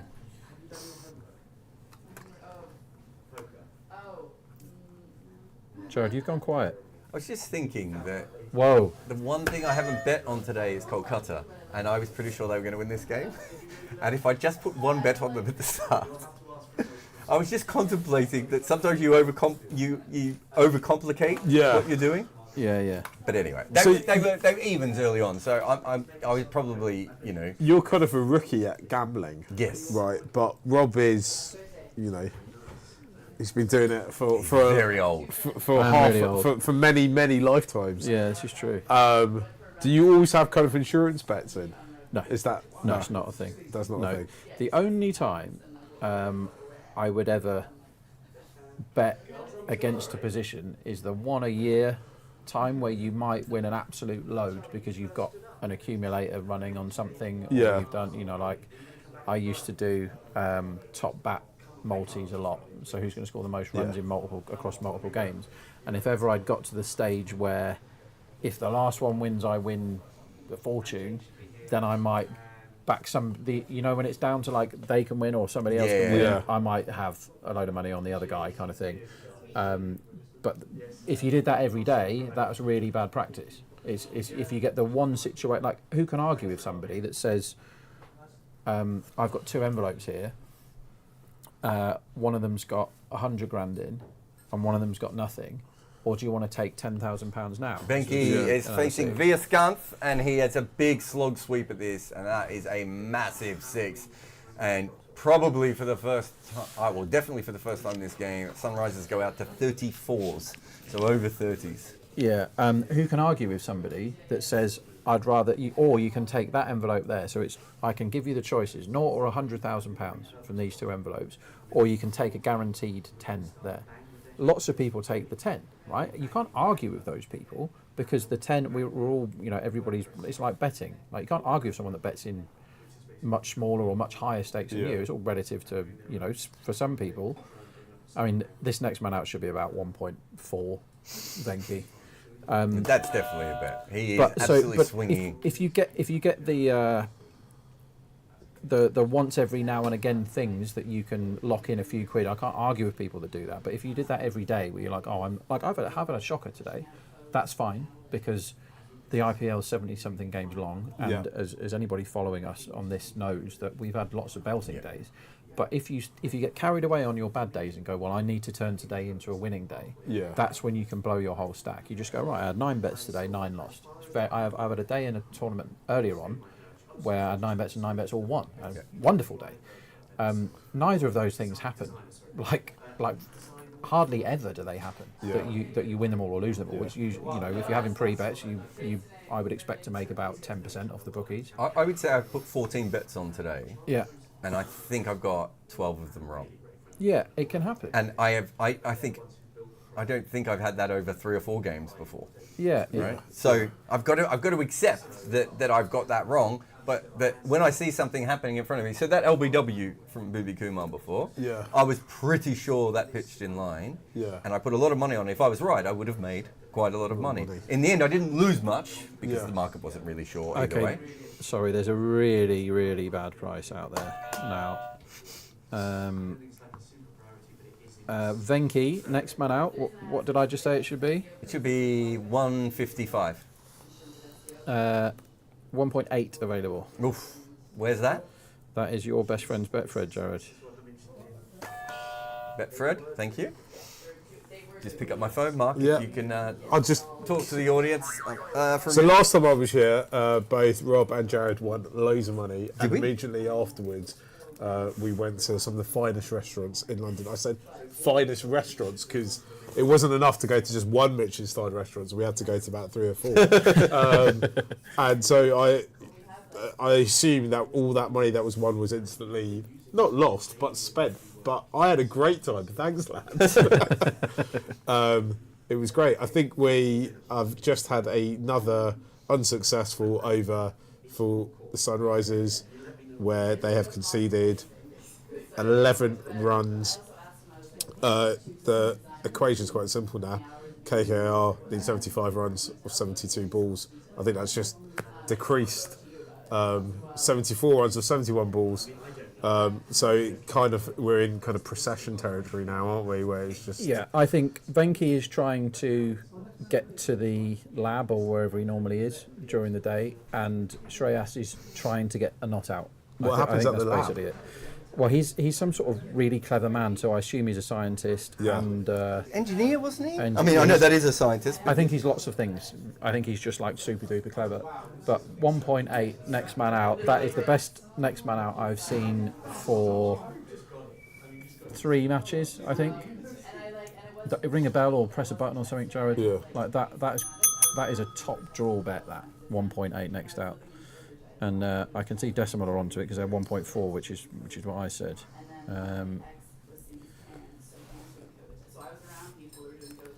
Nice. So there is, even though it looks like almost a foregone conclusion, unless something extraordinary happens, there's still value to be had out there if you're. Yeah, I think that's one where Mark, the bookie in question there, has probably been watching this game, and. It's kind of like it's been a good day for the bookies as regards them getting 40 runs lower than expected or whatever it was, and then they kind of mentally they've checked out. They're thinking about tomorrow, or they might be thinking about going to the pub or the restaurant or whatever it is. Yeah. Like I've had a message from a fellow trader just now saying, "What time can you get to the restaurant for dinner tonight?" Like obviously we're going to be early, sort of thing. Yeah. And when you're trading this game on Betfair, if you just trade match prices, you finish for the day. But when you bet on fixed odds, which is what I was brought up doing, you can see these angles all over the place because they happen because the bookie in question has checked out mentally. Because there's no way you can watch this game and on a day like this, Ia could be out next and you think, oh God, well, there's another one down in smoke or down in flames or whatever. But it's unequivocally the 5-off-5 man who is playing for the Red Inca against the 31-off-7 man who is trying to hit every ball for 6. 1.8 is definitely value. So you have to back that. Obviously, you never back it when he's not on strike, the golden rule. Although with that, Shreyas sort of flashed at one. It was short and wide. And he's picked up the boundary there. That was a little bit more intended than we thought. But if it's 55% and 45% that these two are who's going to be out next, then I don't know anything. Like because it isn't, is it? It's much more like 68, 70. It's in that. It's in there somewhere. Because whilst Shreyas has hit that ball in the air, it's 0 risk. There's nobody within 15 yards of it. You can get Sunrisers at hundreds at the moment. And this is scooped up in the air and he should be caught. No. Okay, that changes things. So there if you're trading it, So he's no longer the 5-off-5 guy. He's the guy that thought, well, actually, I'm going to have a whack as well. And all of a sudden, that 1.8 probably isn't still not right, but it's much nearer the kind of 1.6 than it is the 1.4. Like it moves that much when you see him playing a bad shot in the air.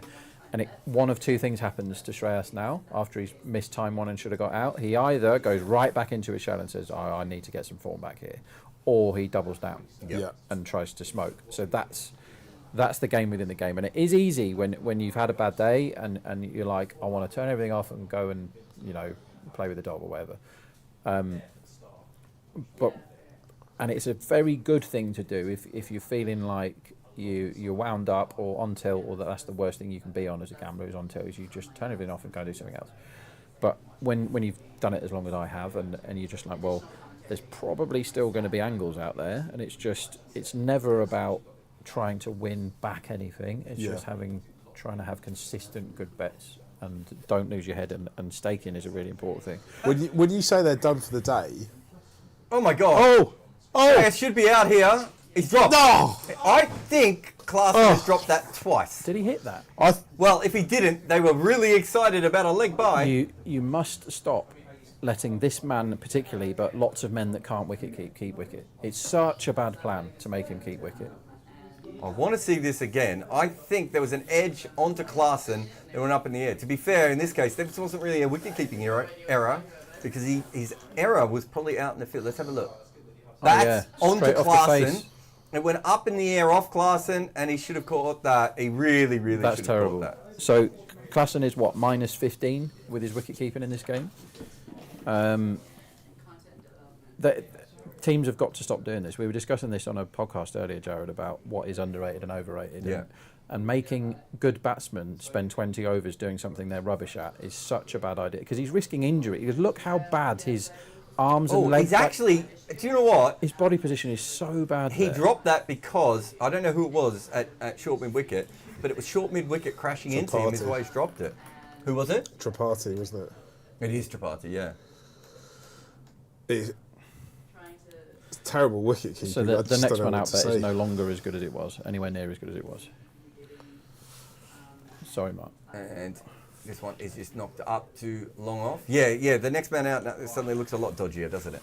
But that's one where you've got to trade it. So I'm looking at decimals prices, which you can see on your trading tab of cricket8.com. This is decimals prices you're looking at. And you can tell when a trader's on the ball. There are ways where you can tell that they are and where you tell they are, because they've moved the next man out price from Venki 1.4 to Venki 1.6, which is exactly what I was just saying that I would have moved it. So they're reacting to what's happening in the cricket.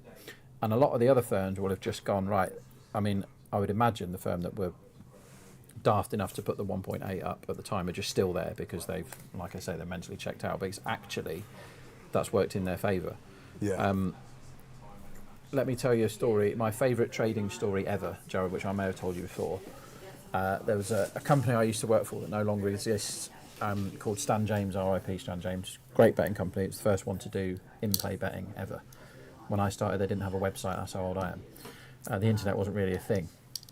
Anyway, the tennis trader was slightly older than all of us kids. We were all like 20 and he was, 40 or something. And he sat there and traded the US Open tennis final. He was like the guru of tennis. Yeah. And it was on obviously late at night, and he was a bit older, and it was on late at night, and he was used to doing days and stuff. You know where this is going. But back in the day, it wasn't models. Betfair was a thing, but it wasn't the Bible like it is now. And what used to happen when we traded, we didn't use a model. We did it manually. You would type in the prices and press enter as we watch another massive six from Venki here. And it was Agassi against Sampras for the final, right, which was a genuine coin flip 50-50 game. And he put 5 to 6 each, that's how bad the margins were. Some people still do that, 1.83 both sides. Yeah. So he sits there, and basically if you lay money on both sides, that's great because it's a coin flip and you're laying them both at odds on. But what you don't want to do during that game is fall asleep when you're the only trader in the office. He fell asleep. Bets absolute. Sampras goes a set up, and we're 5 to 6 because the trader's literally asleep. unprecedented money on 5 to 6. He's one set up and he should be, I don't know what you should be in tennis, 1.5 or something. Smash. Oh, he's still asleep. One set all. Never mind, no harm done. Oh yeah, now we're okay. Yeah. Then Agassi goes 2-1 up, I think. Absolute floods of cash on Agassi at 5 to 6. Wrong price. Completely ridiculous. He's got to win one more set. Goes 2 sets all. He wakes up at 2 sets all, and he's got the best book in the history of the company because he's laid absolute stacks on both sides at odds on, and it's evens. And he was just like, I'm just going to trade this, no dramas. And he looked like a complete legend because he got more money than anyone could have possibly got because he was laying wrong prices all night. But he woke up when it was 50-50, and yeah. When did he reveal that he'd fallen I asleep? think he never did. It was somebody that had come to work to do like a US sports match. He's dropped. He's hit that straight to point. Nataraja's ball, a length ball. Shreyas Iyer is doing everything he can to ruin Rob's bet here. And for some reason, they have decided, Sunrisers, not to take any of these chances. Being on Natarajan top bowler today, that's about the only thing that can rescue something from today. That's a catch that should be taken 101 times out of 100. He looked Travis shocked Head? that a ball. That was Travis Head. Yeah, he looked shocked that the ball was hit to him and he dropped it. I mean, I don't think if I was asleep, I think I would catch that. And this is hit up in the air and for 6. Great shot by Shreyas Iyer there. That was beautiful. San has emailed in. Sunrisers do have the pedigree of making games out of low-scoring matches, but this bowling is not like it used to be. Yeah, it's not that kind of side. Back in the old Sandeep, Rashid Khan, Mustafiza, Bhuvi days, slightly different bowling attack. And Oz says, what's your opinion on modern bats? 10 or 12 years back, if someone hit a 6 over cover, everyone would lose their minds. Nowadays, you see that at least 3 or 4 mishits go for a 6 in a 3-hour match. Should there be some sort of regulation on bats? There is regulation on bats, and it happened more than 10 or 12 years back. I think it happened about 10 or 12 years back, in fact. So it's not the bats, it's the batters and what they believe they can do with it. The bats haven't changed. You can't have an edge that's thicker than whatever the regulation is. The MCC admitted to me privately that they probably went over the top with the regulations, but they did that because they just thought it was going to get more and more ridiculous, and they thought that was a good chance to stop it. And it hasn't stopped the sixes, and it hasn't stopped the scoring. So at a certain point, it is not the bats. It is legitimately the batters have changed. They spend all day out in the middle now smacking sixes off range hitting. They work on their core strength because they realise that helps hitting sixes more, and they're trying to hit more sixes, so they're hitting more sixes. Does it surprise you how many people seem to put it down to like bats and strength opposed to technique and ability? Yes. Because I've not seen anyone serious in cricket who really looks at it ever come out and say, oh, it's because players are getting stronger or fitter. Yeah. It's because of technique. And that's why, all players of all shapes and sizes and bats of all weights seem to be able to... Do you know when the first range hitting in cricket was? Was it very, very early on? No, 1998. Lance Klusener. Oh, yeah. Right? So before... And what did Lance Klusener do that no one else did? He hit a lot more boundaries and sixes than anyone else. He tried to hit the ball to the boundary a lot more than anyone else. So that was the biggest difference, right? Lance Klusener wasn't using one of these modern bats, was he? No. Right?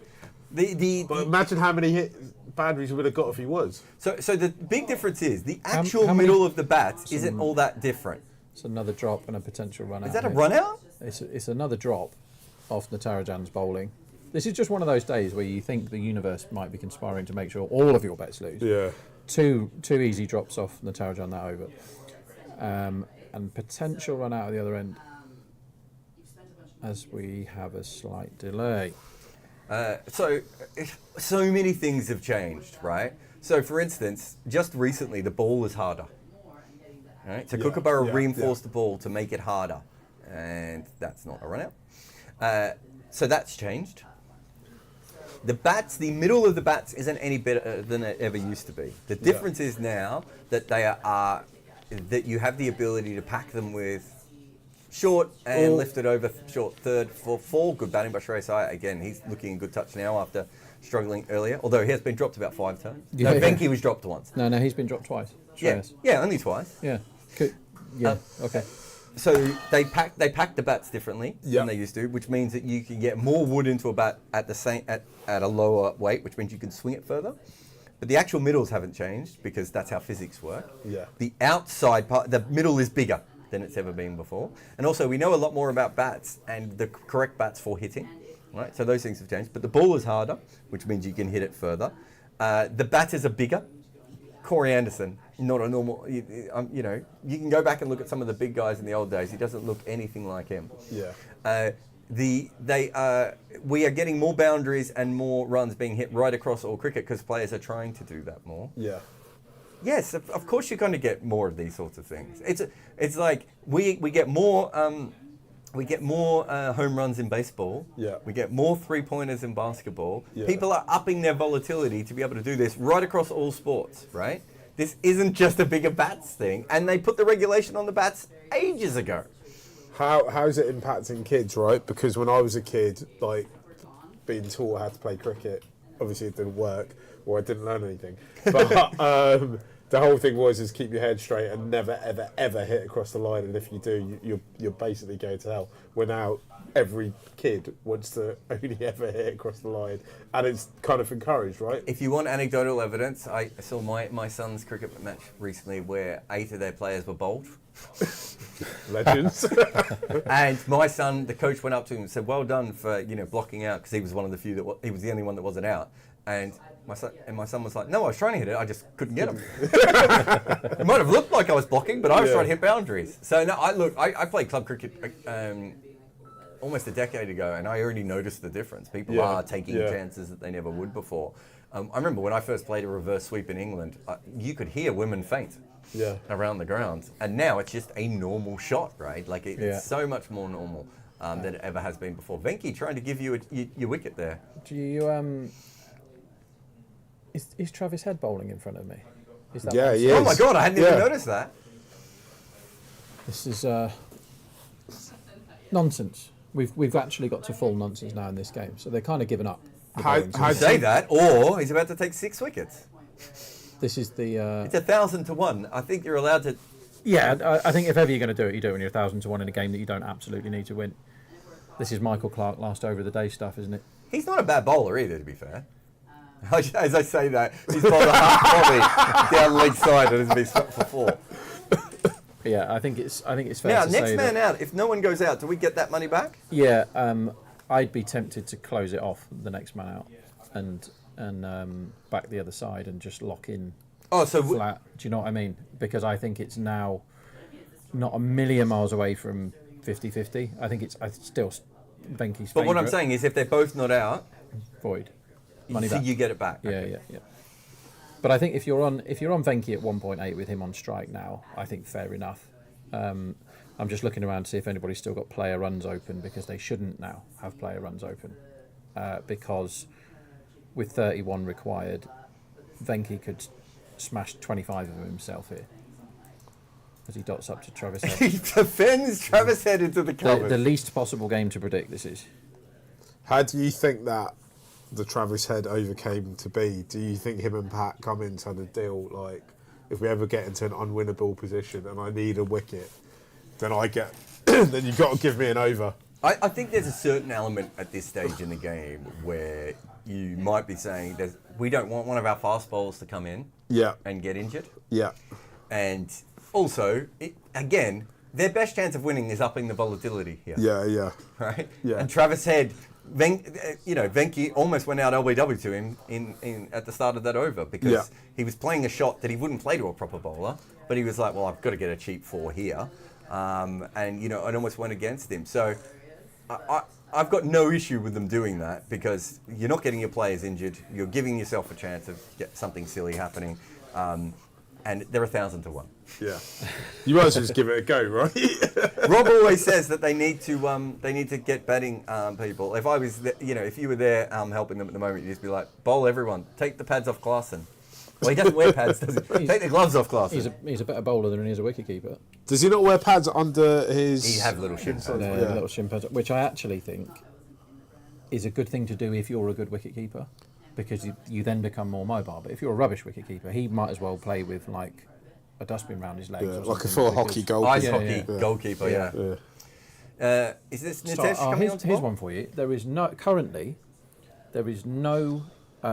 restriction on the size of the leg pads and stuff that a fielder can wear. So, let me create a scenario for you. There are restrictions. Explain yourself. They have to fit under trousers. Okay. But the trousers, but I'm pretty sure there was a restriction in the law that said they have to be Normal trousers, not Yes. clown trousers. So you couldn't go out and field in hockey goalkeeping stuff. I don't believe and so. stand at silly mid-off and have a silly point and a silly. Yeah, I don't think so. I see where you're going with See, it. I wanted to see it where a team needed 2 to win off the last ball, and then they just put 4 NFL linebackers on in full regalia, who just stood there, and I'm like, well, now try and score. I could be wrong. The only reason I say that, I think that is a regulation, because there is something about the trousers in the regulations when it comes to, so a waist high, no ball, right? Yeah. We've had this discussion before. Waist is not a straight line. No, it's not. Right? Waist is anywhere from the bottom of your rib cage to like the Very open to middle of your interpretation. hips or something. Yeah. It's a really long line. And so then they changed it to waistline of your trousers. And so my first thought was, great, let's go out there as a gangster rapper with my trousers around my ankles, and every time they bowl a full toss, it's a no ball, right? That's always your first thought, isn't it, Jarrod? And the MCC said, no, you have to wear your trousers properly, which is a very MCC law, if we're being honest.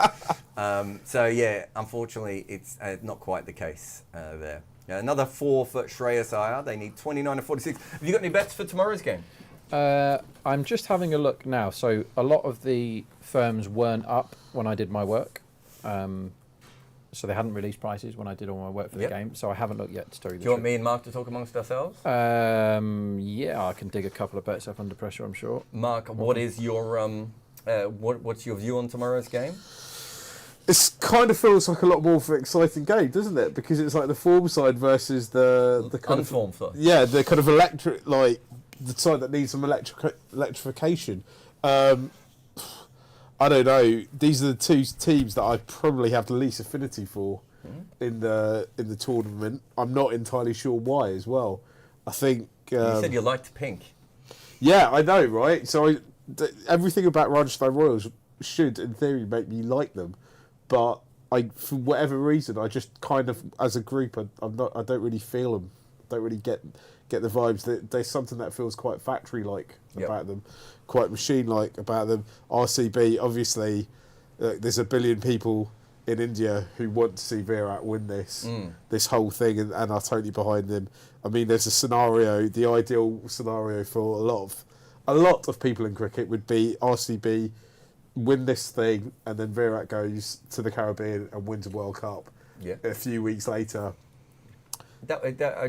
Interesting thing on Virat, he made 100 against Rajasthan earlier this year, but Sandeep Sharma didn't play. Yeah. I think Sandeep Sharma, wait, I've got the stats here, it's up on Cricinfo, has dismissed him 7 times in 15 ODIs, while only, 15 T20s, while only, Benke goes for a big one here.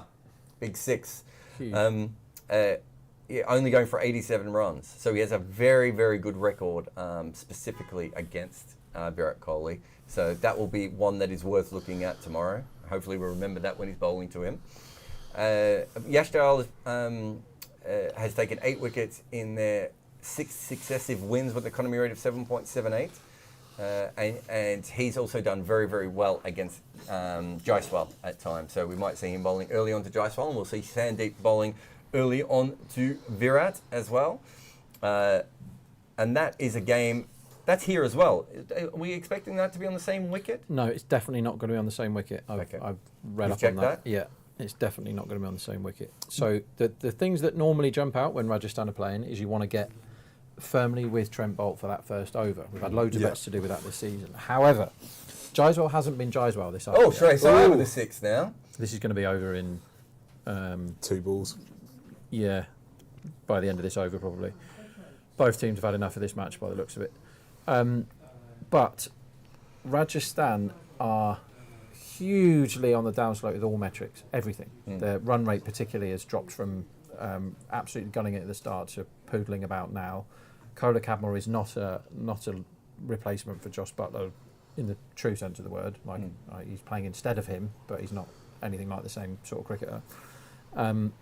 So you could get, but you can't suddenly go, right, I'll really want to be on Bangalore highest first over or first six because their bowlers are absolutely terrible. And that hasn't changed much. Like Lockie's got a lot better. I think the angle tomorrow is last time every firm was... Another 6 here. Yeah, okay. There would have been a great top batsman market there.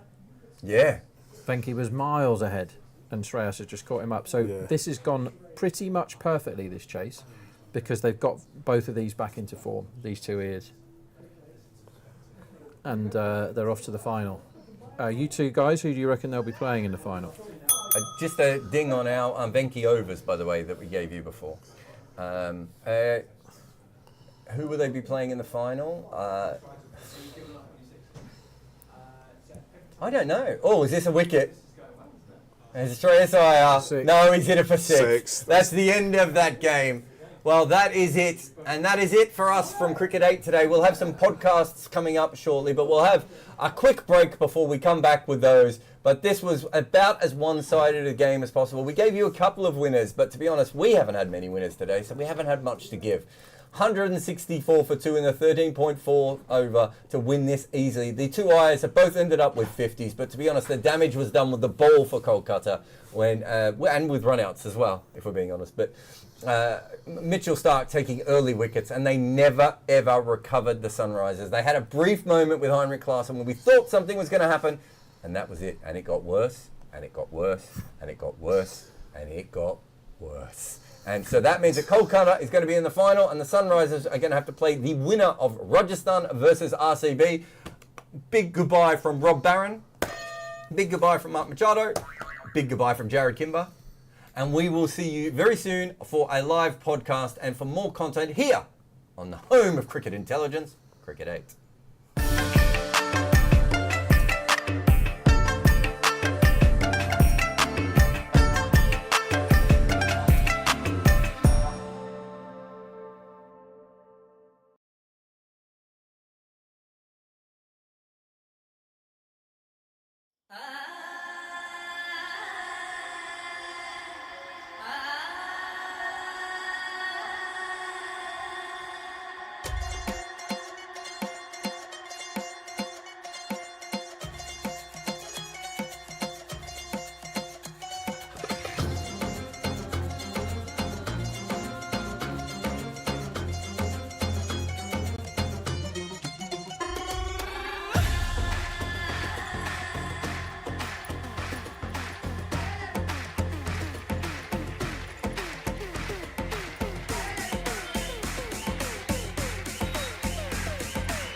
welcome to the Cricket 8 podcast. I've got Mark Machado, Rob Barron, and myself, Jarrod Kimber, here as well.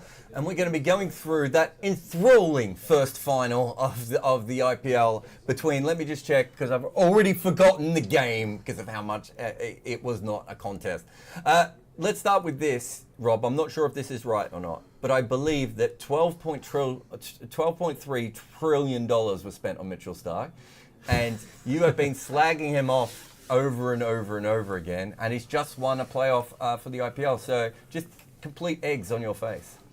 If £2.2 million is enough to bowl 3 good overs when it's hooping round corners, then money well spent.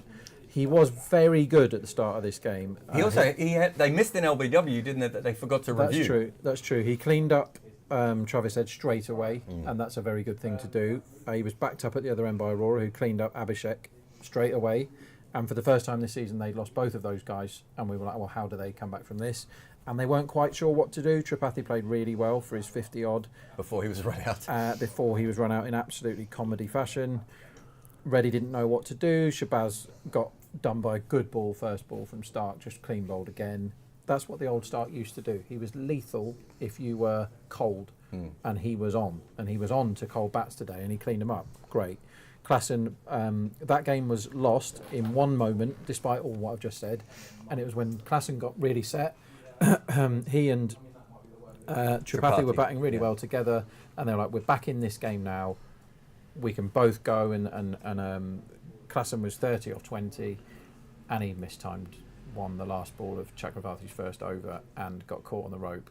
And that was it. Yeah. As a contest, it was done. That was it. As a contest for my betting account. That was when my betting account went. I mean, Mark, they were hiding Chakravarti away from Klassen, and it took them a long time to bring him on. But we thought at that stage, they almost got back into evens. Like it was a real comeback.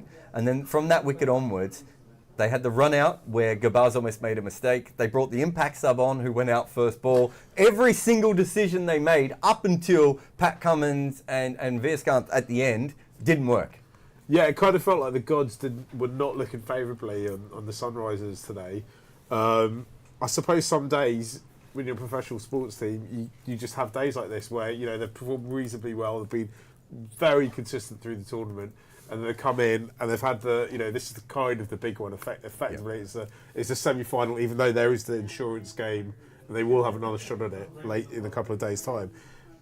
But it just hasn't worked out, and I think the good thing is, and I was kind of debating this in my head at the time when it was happening, is they kind of realised pretty early on when they started bowling that wasn't going to be their day, so they kind of started doing kind of extraordinary things, trying to create that volatility, as you said. Bringing Travis Head into bowl was a total, it blindsided everyone. It would have blindsided the batters who had to face him, but it was also, in a way, them conceding, Pat Cummins and the rest of the leadership team going, it's not our day today, lads. That's not the end, though. We're coming back. We've got another shot at this.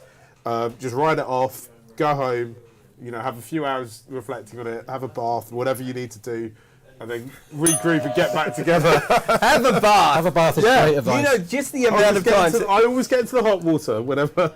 The amount of times I've been with a franchise and the coaches just said, guys, have a bath. Have a bath. You have no idea how often that's happened. From a Kolkata point of view, Gurbaz looked like he was doing what they needed from him, right? He's not going to replace Salt, but he went for it pretty hard, and they've got to be happy with that. Yeah, I think we didn't learn a lot from him. 23 or 14, he got some away. But he wasn't tentative. But if he gets 23 or 14 in the final, that's probably good, just about. I think. Now another mysterious innings from Sunil. He got 21 off 16. Did you bet him for his unders today? Yeah, but under 20.5, he got 21. He nearly got out getting his 21st run, and then he got out. Caught when I was wanting to get bowled. Mysterious news from him, but the really good thing, other than getting Gurbaz into form, it was basically the perfect game as far as what you want to happen. Like a league game, you just want to win, and sometimes you want to win with a better net run rate and all this. But for a knockout game where you've got one game left in the tournament, what's the best thing that can happen? both ears get a run Yeah. out and get into form, and both of them got 50s with 9 boundaries each, 4 sixes each. Wonderful stuff. They've got both of those back in form. Gurbaz was the high intent Gurbaz and played a couple of lovely shots. Tick. And the £2.2 million man, Mitchell Starc, actually bowled well. His last over was hopeless, but he's not the old Mitchell Starc just yet. But he bowled searing Yorkers at proper pace, which cleaned 2 good bats up early in their innings. So it couldn't have gone any better for KKR today. And they're obviously the team to beat in the final at Chennai. From a match perspective, the game's over and it doesn't matter. But Sunrisers now, for the first time, might feel a little bit more nervous about things going ahead. If they do beat Rajasthan or RCB, how would you feel about them in the matchup again? You see, I think they've got quite a smart group of players there. I think, and on the bench as well. I think if they have to play KKR again, they'll be coming into they'll approach it in a totally different way.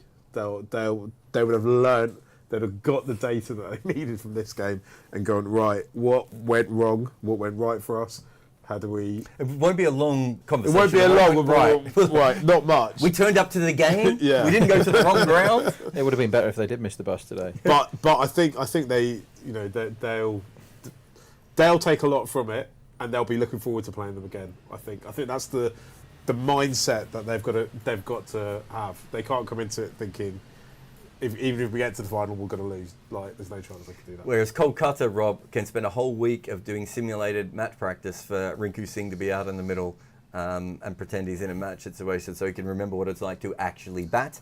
Fair. Let's get to the other game. What are your thoughts, Rooster, on RCB versus Rajasthan?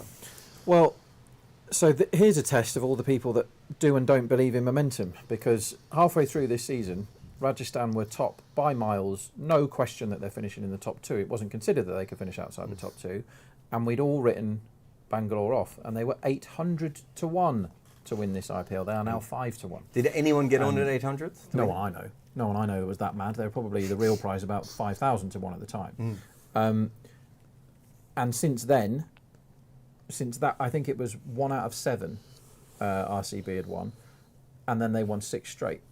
And they have looked the business since the intent change. Will Jacks kind of sparked it all off when he took Rashid Khan down, having missed 9 slog sweeps in a row.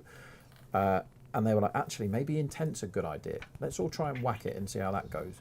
And they've suddenly transformed. And you can swapping Jacks. Jacks would leave a big hole in any team, but they had Maxwell waiting, who'd been, doing whatever he's been doing for the last couple of weeks, who made an impact with the ball the other day. But Patted Eyes, a gun.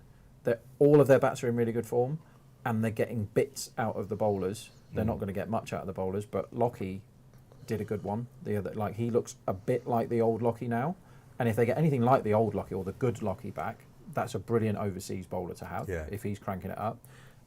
Yash Dayal came back last time and finished the game again well. He's done that a couple of times now. He's looking at, so they're ticking loads of boxes, and all Rajasthan are doing is setting fire to the boxes, forgetting what a box is. They've forgotten how to play cricket, and I think what had happened to them is they kind of, we don't know what's up with Hetmeyer. We don't know whether he's ill or injured or out of favour or something's happened. But they said he was maybe missing flights. Well, he's not great at getting on planes, is he? He's a bit of a Mr. T. He's got the hair and he ain't getting on no planes, but. They've done lots of things badly, Rajasthan, and they can't just keep going back to we're a good cricket team and we've got good bowlers and all this. Kolak Admiral's going to have to show something. Jaiswal's got 100 lurking in him at all times because he's got freak talent, but it needs to come out now. They've got one chance they go home if they lose another one. They haven't given themselves the buffer of the extra game because they finished 3rd. Everything points to Bangalore winning it, but cricket doesn't work like that.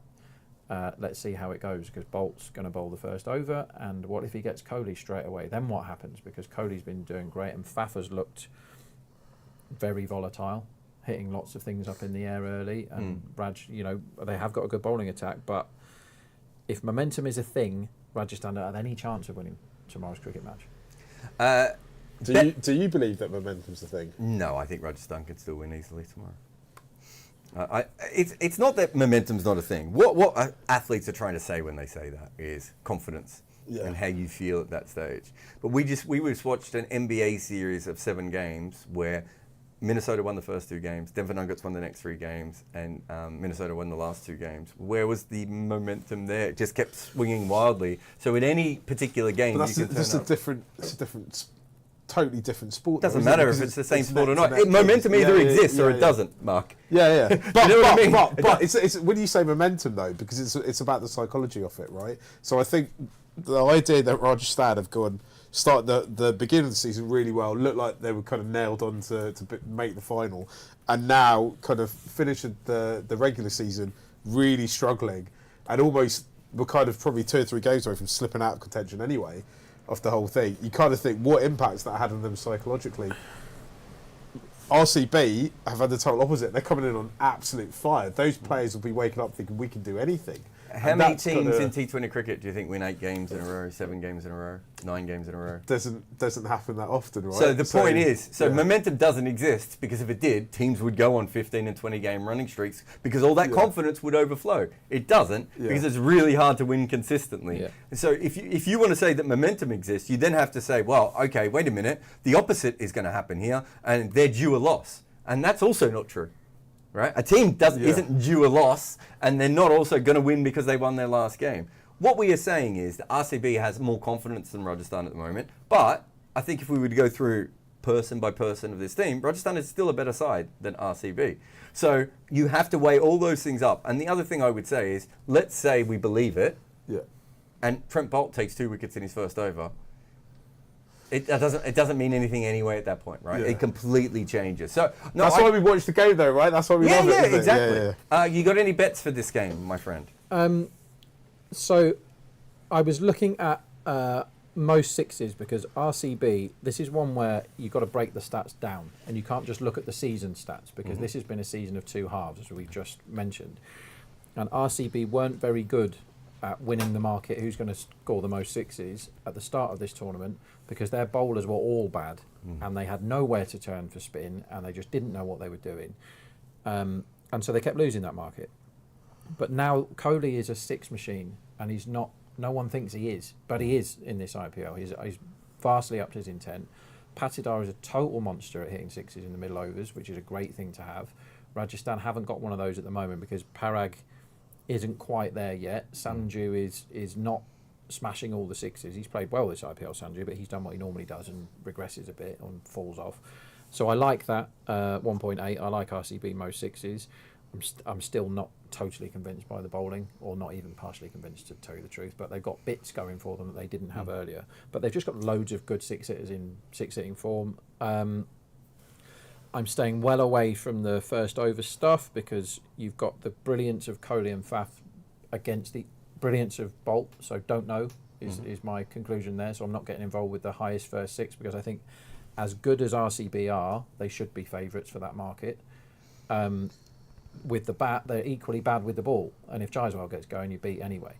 But I think 4-1, which I've just looked at hurriedly, on Lockie to be the top wicket taker for RCB. 4-1 in basically a 4.5 horse race is a really good bet for Lockie, so I would back that tomorrow. The other stuff, the kind of the bonanzas that we've had on the first over and the first ball stuff is tempered a bit, because we've got out of form and unknown Kohler Cadmore. Jaiswal will face the first ball. I wouldn't mind being on first ball, being a 4, but only if Rajasthan bat first, because I don't want to get against Trent Boult, do you know what I mean? So I think a lot of the betting tomorrow will be post-toss rather than leathering into stuff pre-toss. Now that makes sense. Well, thank you very much to Rob Barron and Mark Machado there, and we will come back again tomorrow for another live watch along, and for more podcasts and for all sorts of things, because we are Cricket 8. And we are where the cricket is. Well, we're not actually where the cricket is. We're where the poker table is. But we talk about cricket. I don't really understand. We'll see you tomorrow.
Ah